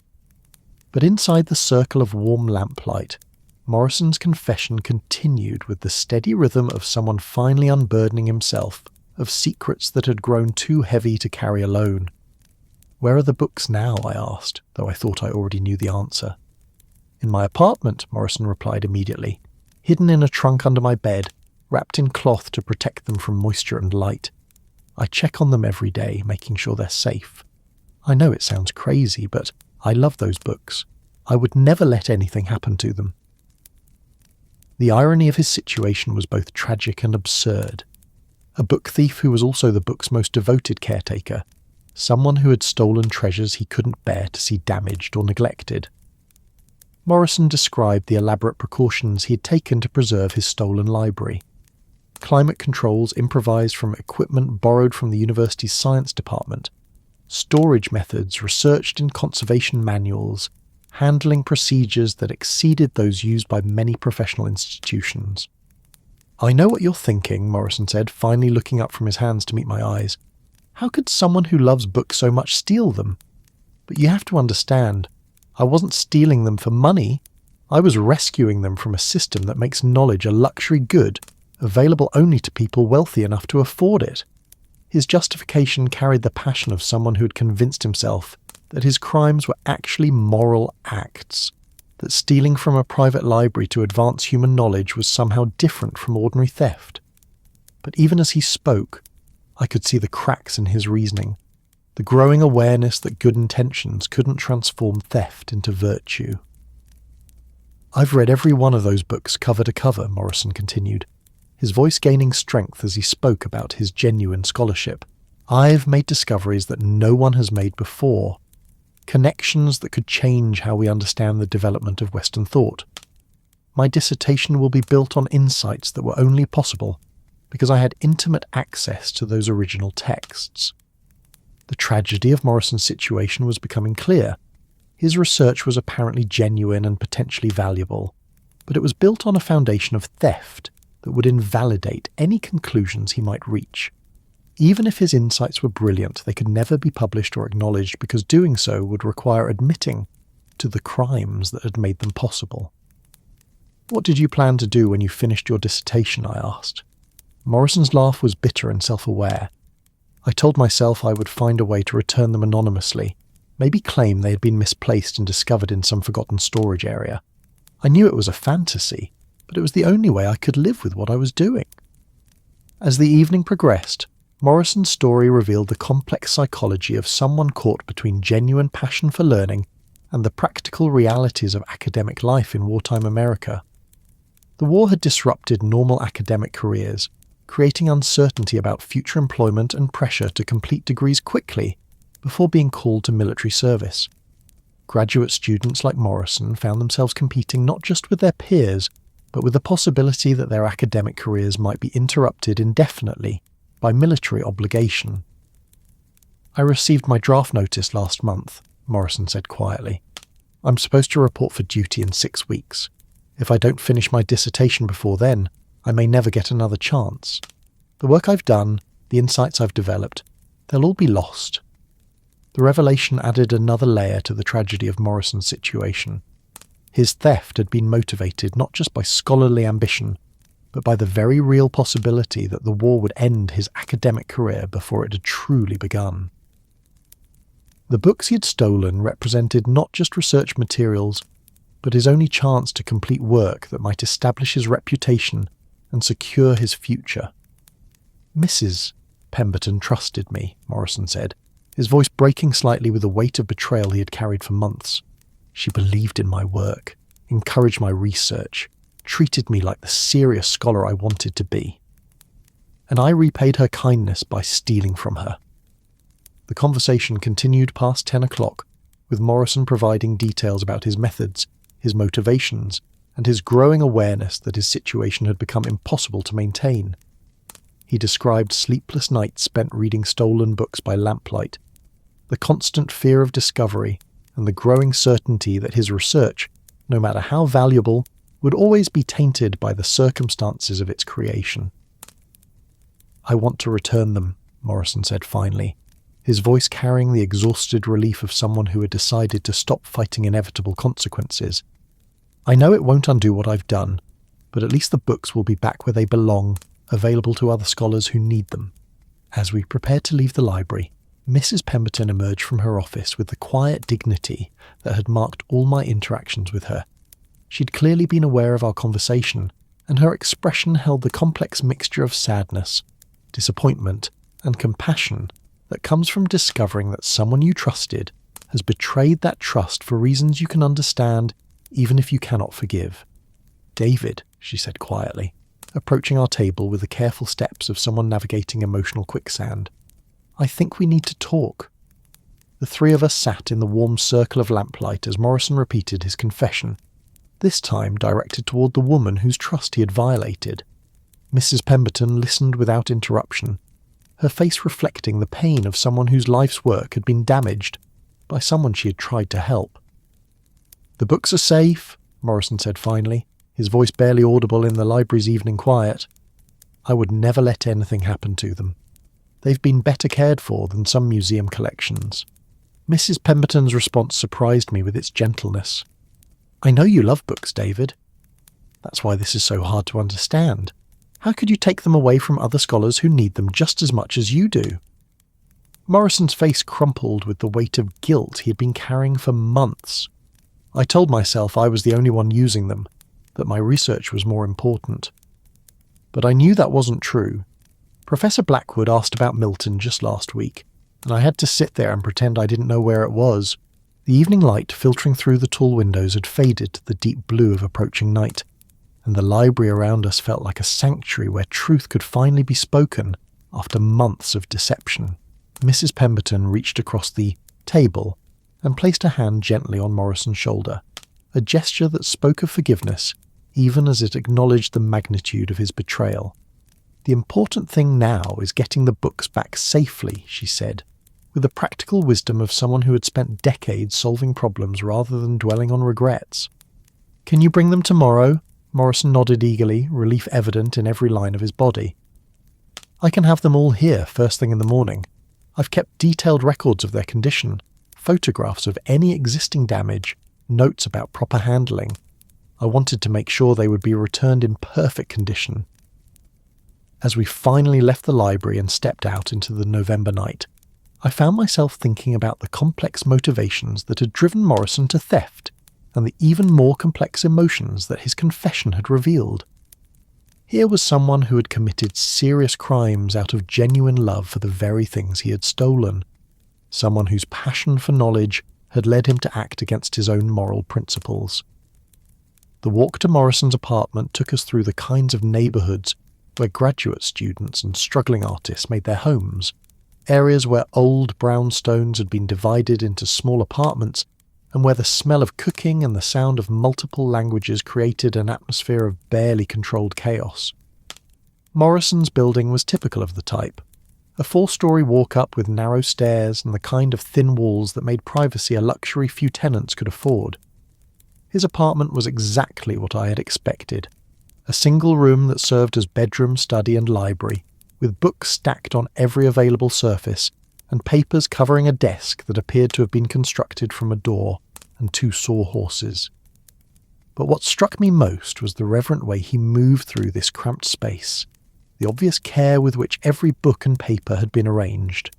The trunk containing the stolen books sat under his narrow bed like a secret altar. Morrison pulled it out with the careful movements of someone handling something sacred, and when he opened it, the familiar scent of old leather and aged paper filled the small room like incense. The books lay wrapped in white cotton cloth, each one cushioned and protected as if it were made of spun glass. Morrison unwrapped each volume slowly, his hands trembling with what might have been reverence or fear, and I could see that his claims about their care had not been exaggerated. The Shakespeare First Folio looked exactly as it had in the library's climate-controlled case, its leather binding unmarked by its months in exile. "I read to them sometimes," Morrison said quietly, his voice carrying the embarrassed tone of someone admitting to behaviour he knew others would find strange. "Late at night, when I couldn't sleep, I would take out one of the books and read passages aloud. It felt like having conversations with the authors themselves."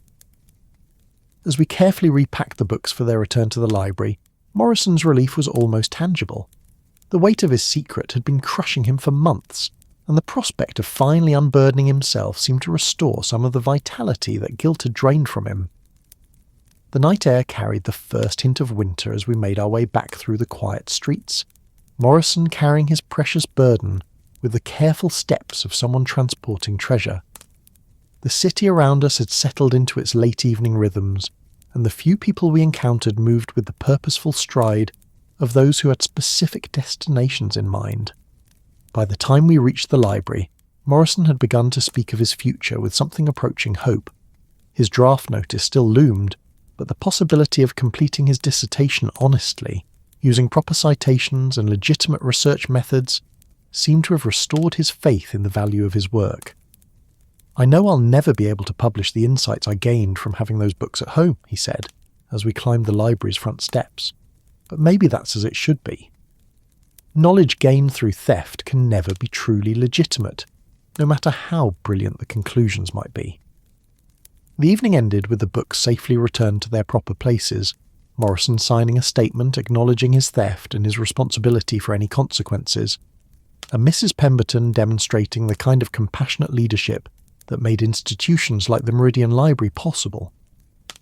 As I finally made my way back to the brownstone, I carried with me a complex mixture of satisfaction and sadness. Satisfaction that the mystery had been solved and the books recovered, but sadness for a young scholar whose passion for learning had led him so far astray from the principles he claimed to cherish. The morning after Morrison's confession arrived with the crystalline clarity that sometimes follows emotional storms, as if the very act of truth-telling had cleared the air of impediments to understanding. I woke early in the brownstone, drawn from sleep by the familiar sounds of Fritz beginning his daily orchestration of breakfast, the gentle percussion of knives on cutting boards, the whisper of coffee beginning its patient transformation from bean to elixir, and the soft padding of footsteps as he moved through his domain with the quiet efficiency of someone whose art lay in creating comfort for others. The events of the previous evening had resolved the central mystery of Mrs. Pemberton's missing books, but they had also raised new questions about the broader implications of Morrison's methods and motivations. As I dressed and prepared to face the day, I found myself thinking not about what had been stolen, but about how it had been stolen. The sophisticated understanding of book authentication that Morrison's substitution method had required, and the network of skills and knowledge that must exist to support such deceptions. Wolfe was already in the kitchen when I arrived, a mountain of yellow silk and focused attention bent over what appeared to be a particularly challenging crossword puzzle. The morning light streaming through the windows caught the steam rising from his coffee cup and created patterns of shadow and illumination that transformed even this most domestic of scenes into something approaching art. "Archie," he said without looking up from his puzzle, "I trust young mister. Morrison's conscience proved as fragile as his moral reasoning." "Completely collapsed," I replied, settling into my chair and accepting the coffee that Fritz placed before me, with a kind of timing that suggested supernatural awareness of human needs. All 17 books recovered, full confession obtained, and Mrs. Pemberton displaying the kind of Christian charity that makes atheists reconsider their position. Wolfe's grunt indicated satisfaction with this resolution, but his expression suggested that his remarkable mind was already moving beyond the specific case toward larger questions. He set aside his crossword puzzle and gave me his full attention, his dark eyes reflecting the morning light with the focused intensity that meant serious analysis was about to begin. "The method interests me more than the motive," he said, reaching for a piece of toast that Fritz had prepared with the precise attention to browning that elevated simple bread into culinary art. "Mr. Morrison's substitution technique suggests a more sophisticated understanding of book authentication than one might expect from a graduate student in political philosophy." This had occurred to me as well during my walk home the previous evening. Morrison's ability to create convincing temporary substitutes for rare books implied knowledge of paper aging, binding techniques, and the subtle visual cues that experts use to distinguish genuine antiques from modern reproductions. Where had he acquired such specialized knowledge, and what did its existence suggest about the broader world of rare book fraud? "I think," Wolfe continued, spreading marmalade on his toast with the deliberate care of someone who believed that even simple acts deserved complete attention, "that we should investigate the technical aspects of Mr. Morrison's deception, not for the sake of this case, which is resolved, but for our own education in the methods by which bibliographic fraud is accomplished. The idea appealed to my curiosity about the criminal arts and the way seemingly honest activities could be perverted to dishonest ends. After breakfast, I set out to explore the network of craftsmen, suppliers, and specialists who might unknowingly have contributed to Morrison's to create convincing book forgeries.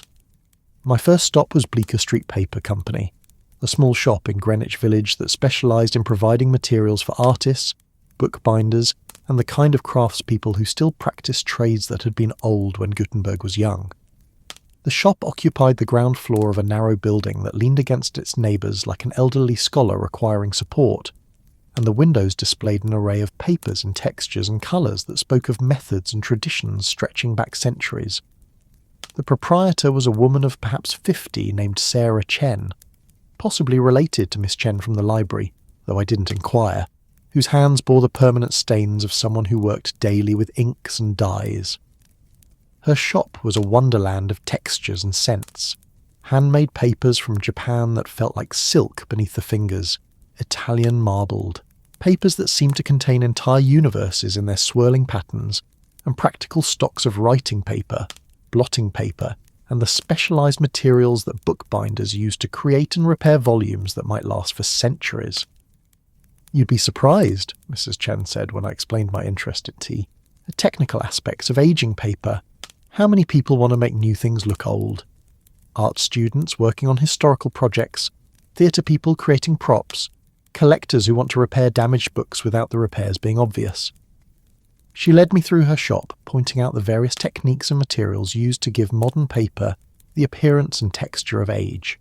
There were chemical baths that could yellow white paper to look like parchment that had survived centuries, techniques for creating the kind of foxing, those brown spots that appeared on old paper that marked genuine antiquity, and methods for breaking down the fibres in new paper to give it the soft texture that came naturally with time.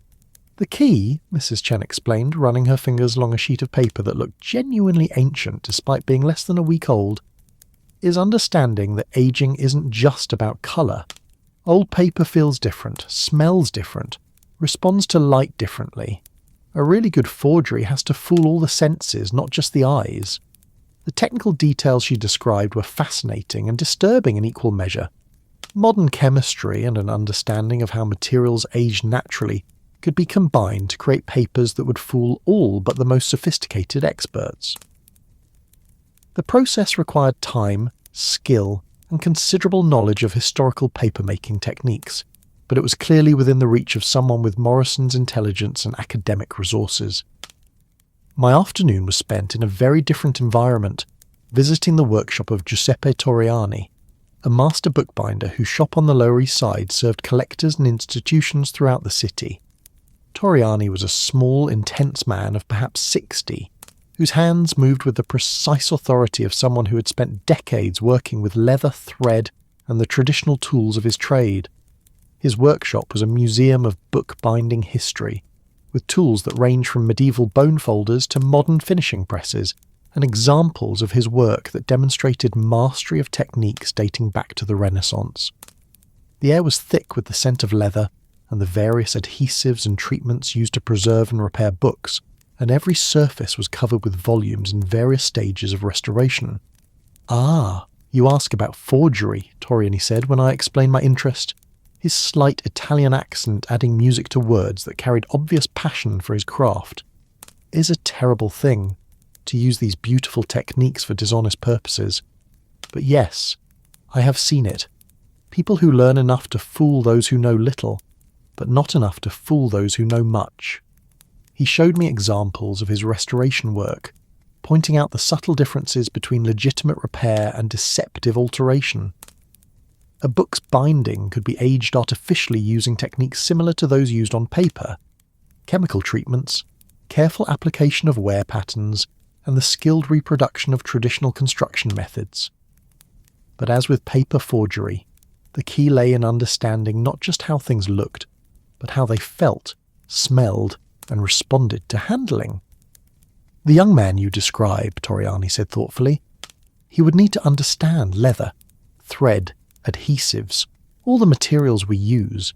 But more important, he would need to understand time, how things change, how where patterns develop, how repairs show their age.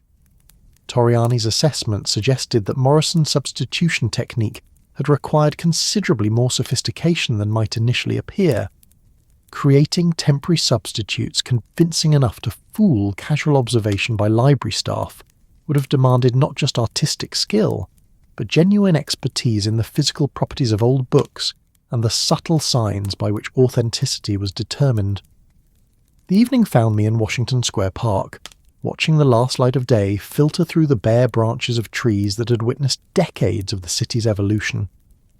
The park was nearly empty at this hour, occupied mainly by chess players hunched over their boards in the fading light, and the occasional student from nearby New York University, hurrying toward destinations that promised warmth and illumination. I had arranged to meet Morrison here, drawn by curiosity about the technical aspects of his deception and by a growing appreciation for the complexity of what he had accomplished. The previous evening's confession had revealed the emotional and moral dimensions of his crime, but I wanted to understand the practical knowledge that had made his substitution method possible. Morrison arrived precisely on time, carrying the same worn leather satchel that had been his constant companion at the library. But this evening he moved with a different energy. The weight of his secret had been lifted, and despite facing uncertain consequences for his actions, he seemed more vital and present than I had ever seen him. "Mr. Goodwin," he said, settling onto the park bench beside me, with the easy manner of someone who no longer had anything to hide. "I wasn't sure you'd want to continue our conversation after last night. I'm curious about the technical side," I admitted. "How did you learn enough about bookbinding and paper treatment to create convincing substitutes?" Morrison's smile was rueful but genuine. 3 years of graduate school teaches you to become an expert in anything you need to know. When I realised I would need to create temporary substitutes, I approached it like any other research project. He described a process that had taken months of careful study and experimentation. Using the university's library and the resources of the art department, he had taught himself the basics of paper aging, bookbinding, and the subtle arts of making new things appear old. His academic training had served him well. He approached forgery with the same methodical thoroughness he brought to his dissertation research. "The hardest part wasn't making things look old," Morrison explained, his voice carrying the enthusiasm of someone discussing a particularly challenging intellectual problem. "It was understanding how genuine age differs from artificial aging. Old books don't just look different, they feel different, smell different, even sound different when you turn the pages."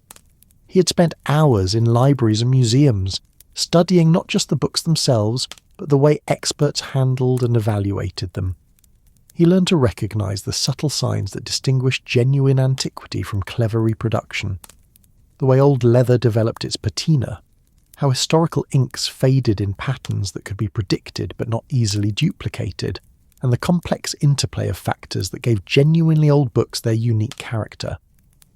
"I never intended to become an expert at forgery," Morrison said, his voice carrying both pride in his craftsmanship and shame at its application. "But once I started, I found it fascinating. The challenge of understanding how time works on materials, how wear patterns develop, how history leaves its marks on physical objects." As we talked, the park around us settled into evening quiet, and the city's lights began to create new patterns of illumination and shadow.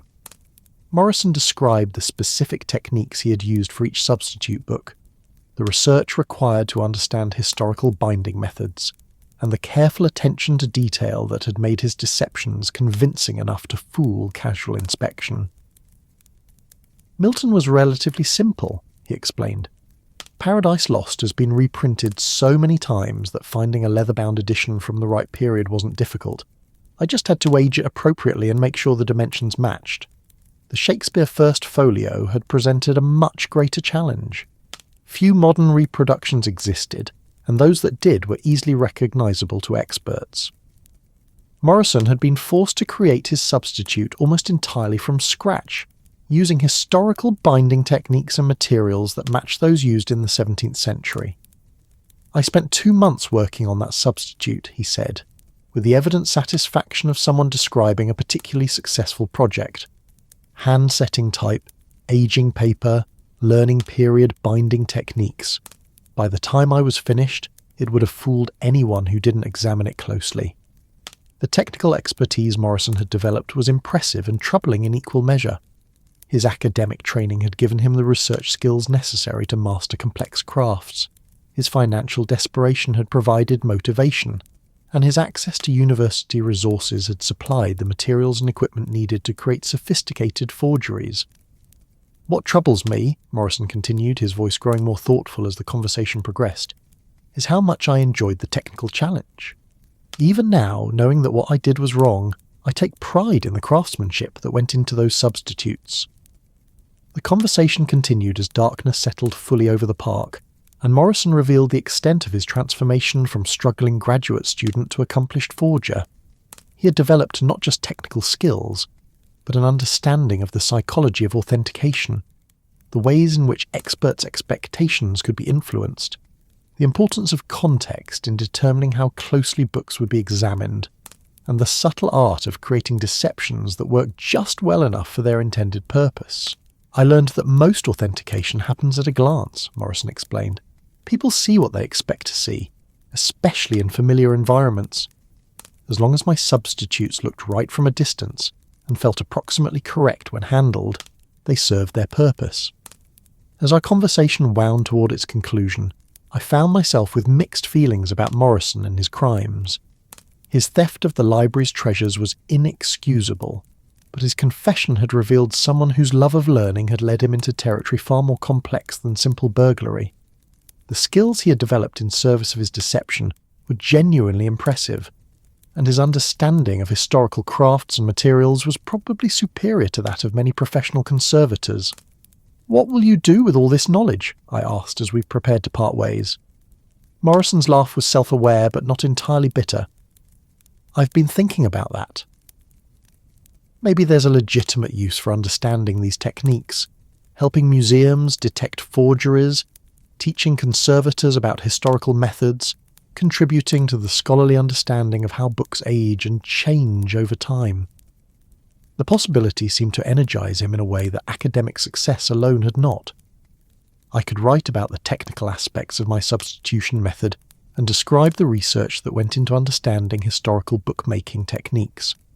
It might serve as a warning to other institutions about the vulnerabilities in their security systems. As I made my way home through streets that had settled into their evening rhythms, I carried with me a new appreciation for the complex world that existed beneath the surface of rare book collecting. Morrison's crimes had revealed not just personal desperation, but the existence of knowledge and techniques that could be used to deceive even sophisticated experts. The technical skills required to create convincing book forgeries were surprisingly accessible to someone with academic resources and sufficient motivation. The materials and methods existed in plain sight, taught in art schools and craft workshops, available to anyone willing to invest the time and effort required to master them. By the time I reached the brownstone, Fritz had prepared a late dinner that filled the house with aromas suggesting comfort and restoration, after a day spent contemplating the darker applications of human ingenuity. Wolfe was in his office, surrounded by books whose authenticity was beyond question, and the contrast between Morrison's stolen treasures and these legitimately acquired volumes seemed to emphasize the importance of trust in the world of scholarship and collecting. The case of Mrs. Pemberton's missing books was concluded, but the broader questions it had raised about authentication, trust, and the vulnerability of cultural institutions would continue to resonate long after Morrison's confession had faded into memory. The first snow of winter began falling on the evening we gathered in Wolfe's office to bring formal closure to the case of Mrs. Pemberton's missing books. Outside the windows of the brownstone, fat flakes drifted down through the amber circles cast by the streetlights, transforming West 35th Street into something approaching poetry. The snow fell with the gentle persistence of nature, reclaiming the city's hard edges, softening the angular lines of buildings and cars until everything seemed wrapped in the kind of peace that only winter's first embrace can provide. Inside, the office glowed with warmth that was more than physical. Fritz had built up the fire in the fireplace until it crackled with comfortable authority, and the flames cast dancing shadows across the walls, lined with books that represented decades of careful collecting and patient reading. The air carried the mingled scents of burning apple wood, fresh coffee, and the leather bindings that surrounded us like old friends gathered for meaningful conversation. Mrs. Pemberton sat in the red leather chair that faced Wolfe's desk, her posture reflecting the dignified relief of someone whose worst crisis had been resolved more gently than she had dared hope. This evening she wore a dress of deep blue wool that complemented the office's warm tones, and her silver hair caught the firelight with the same quiet elegance that marked everything about her approach to life. In her lap she held a leather portfolio that contained, I knew, the formal documents that would close this chapter of the Meridian Library's history. David Morrison occupied the chair beside her, his appearance transformed by the lifting of the weight he had carried for so many months. The hollow-eyed desperation that had marked our earlier encounters had been replaced by something approaching peace, though his eyes still held the gravity of someone who understood the magnitude of what he had done and the grace he had been shown in return. His worn suit had been carefully pressed for this occasion, and his hands, longer trembling with guilt and fear, rested quietly on the arms of his chair. Wolfe himself presided over this gathering with the satisfied air of someone whose remarkable mind had once again solved a puzzle that had defeated others. He had changed from his usual yellow shirt to one of a deep burgundy that reflected the firelight warmly, and his massive presence seemed to anchor the room against the winter storm gathering strength outside. Before him on the desk lay his own carefully prepared documents, notes, observations, and the kind of methodical analysis that had made his reputation as someone who could find truth even when it hid behind the most elaborate deceptions.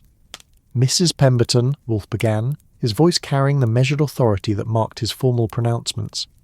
It gives me considerable satisfaction to report that all 17 volumes stolen from your library have been recovered in perfect condition.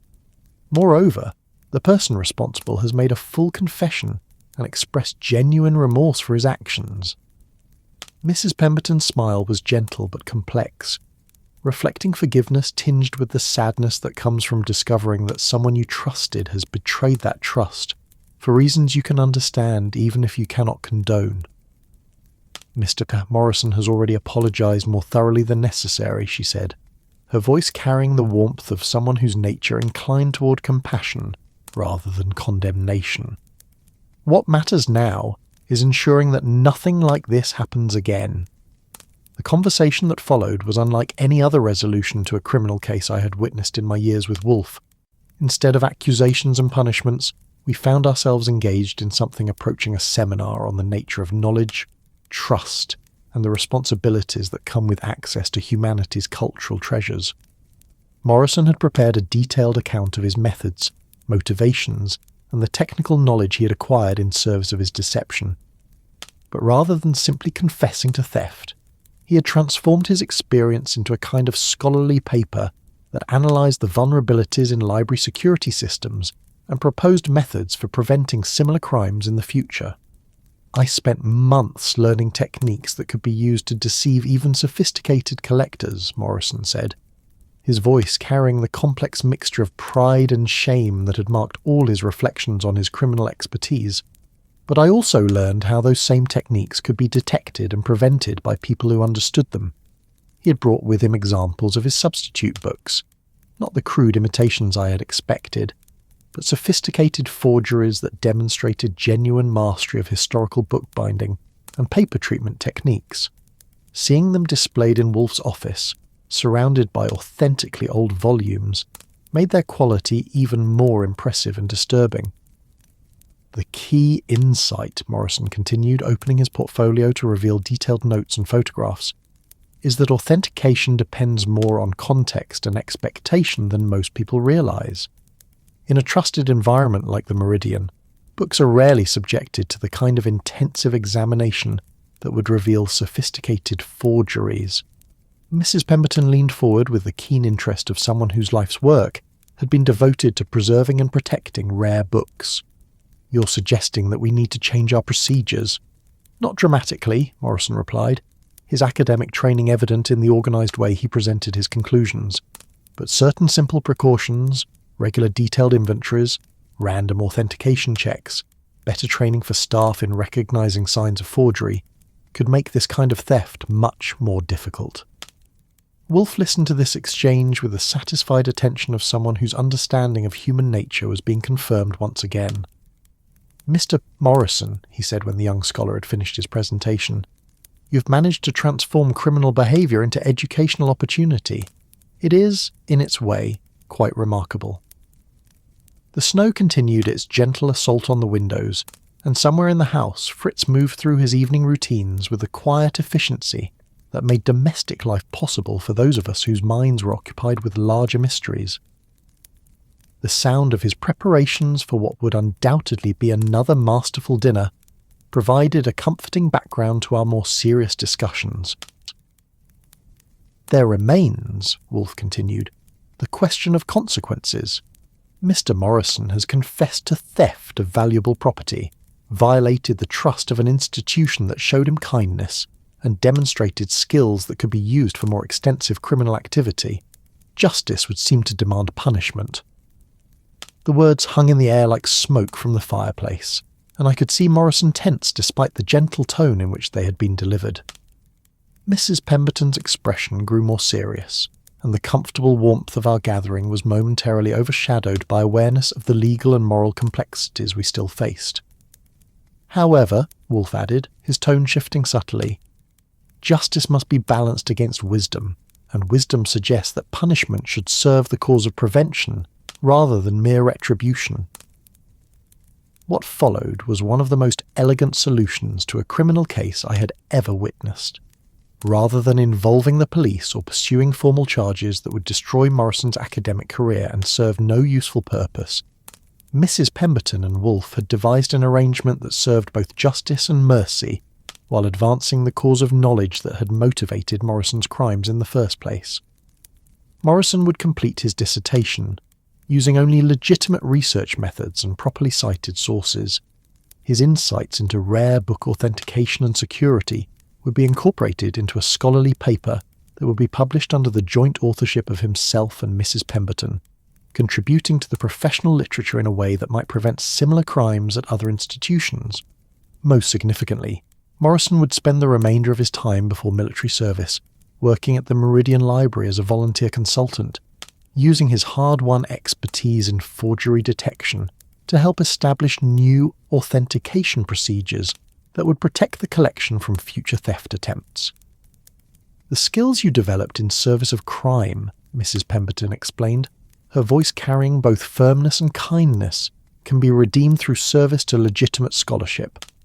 Your knowledge of how books can be forged makes you uniquely qualified to help others detect and prevent such deceptions." Morrison's response was immediate and grateful. "Mrs. Pemberton, I can't express how much this means to me. To be able to turn my mistakes into something useful, to contribute to protecting the books and institutions I claim to love, it's more than I deserve." The legal formalities were handled with the same discretion that had marked the entire resolution. Morrison signed documents acknowledging his theft and accepting responsibility for any future consequences, while Mrs. Pemberton signed statements confirming the return of all stolen property and her willingness to work with Morrison on educational initiatives rather than pursue criminal charges. "There is one condition," Wolfe added, as the documents were being signed. "Mr. Morrison must never again have unsupervised access to rare books or manuscripts. His expertise in forgery makes him too valuable as a consultant to be trusted as a custodian." It was a reasonable restriction that Morrison accepted without protest, understanding that trust, once broken, could be rebuilt only slowly and with constant vigilance.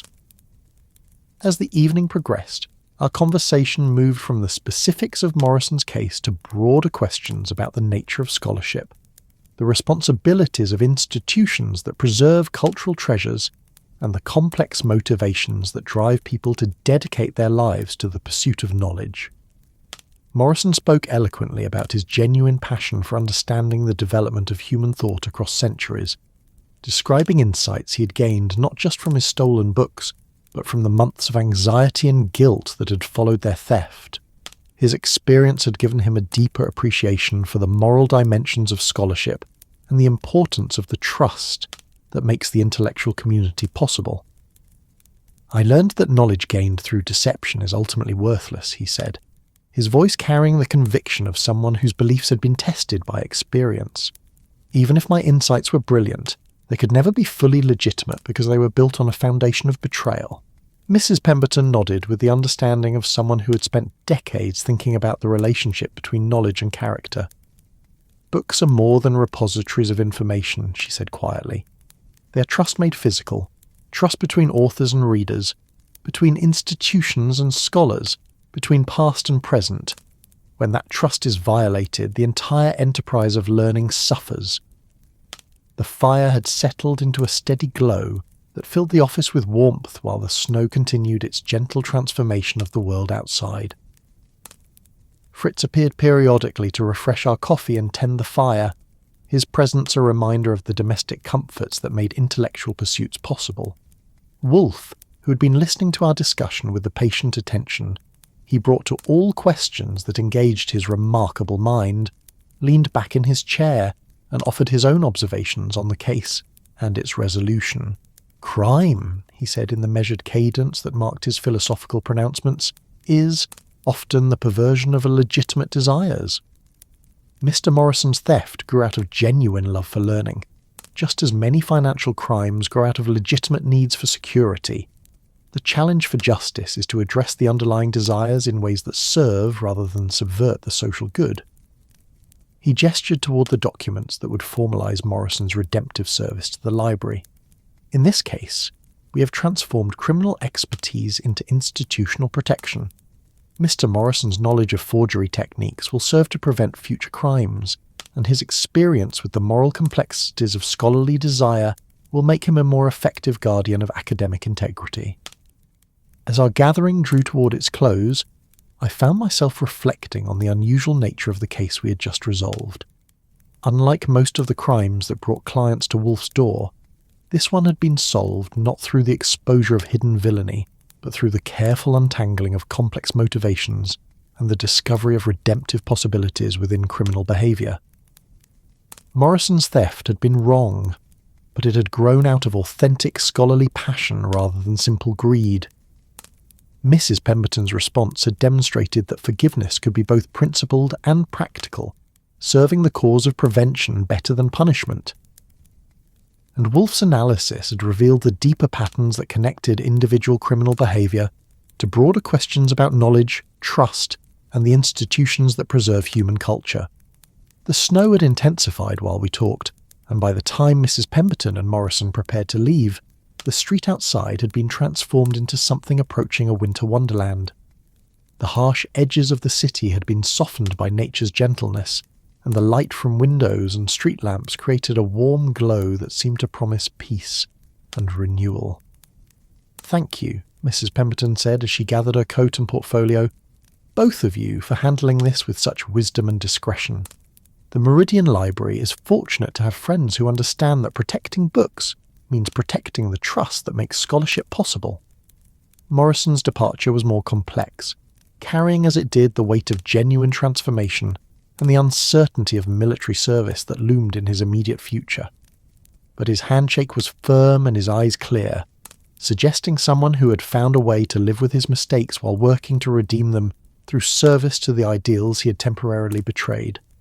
After they had gone, Wolfe and I sat in comfortable silence before the dying fire, each lost in thoughts prompted by the evening's conversations. Outside, the snow continued its patient work of transformation, and the city settled into the kind of quiet that winter sometimes brings to even the most restless places. "Satisfactory," Wolfe said finally, reaching for the brandy that Fritz had left warming beside his chair. "Crime solved, property recovered, criminal reformed, an institution protected. It is rare that justice can be served so completely while causing so little pain." I agreed, though I found myself thinking about the broader questions the case had raised about the vulnerability of cultural institutions and the complex motivations that drive people to violate trust in service of higher loyalties. Morrison's story was unusual in its sophistication, but the underlying tensions between individual need and institutional responsibility were probably more common than most people realized. The fire settled into embers that glowed like captured starlight, and the snow outside had created a world that seemed both familiar and transformed. In the morning, the stolen books would resume their patient service to scholarship. Morrison would begin his work as a reformed expert in the detection of forgery, and Mrs. Pemberton would continue her lifelong mission of preserving humanity's written heritage. But for now, in the warmth of Wolfe's office with the winter storm creating beauty outside our windows, it was enough to appreciate the rare satisfaction that comes when justice serves not just the cause of punishment, but the larger purpose of human flourishing. The books on their shelves around us seemed to whisper their approval, ancient voices joining in celebration of truth discovered and wisdom applied with both firmness and compassion. As I finally prepared to retire for the evening, I carried with me the peaceful certainty that comes from work well done and mysteries solved in ways that serve the cause of knowledge rather than merely satisfying curiosity. The case of Mrs. Pemberton's missing books would join the long list of puzzles that Wolfe's remarkable mind had unravelled, but it would be remembered as one where the solution had been as elegant as the crime had been complex. The snow continued falling into the night, covering the city with the kind of beauty that makes even cynics believe in the possibility of redemption and renewal. That's our story tonight. Are you drifting off under the starlit skies of Tokyo, the timeless charm of Rome, the lantern-lit calm of Bangkok, or the ocean breeze of Cape Town? If this tale brought you calm like the episode and subscribe for more nights like this, let the silence surround you. Let your dreams carry you far. Sleep gently now, wherever you are in this wide and wondrous world.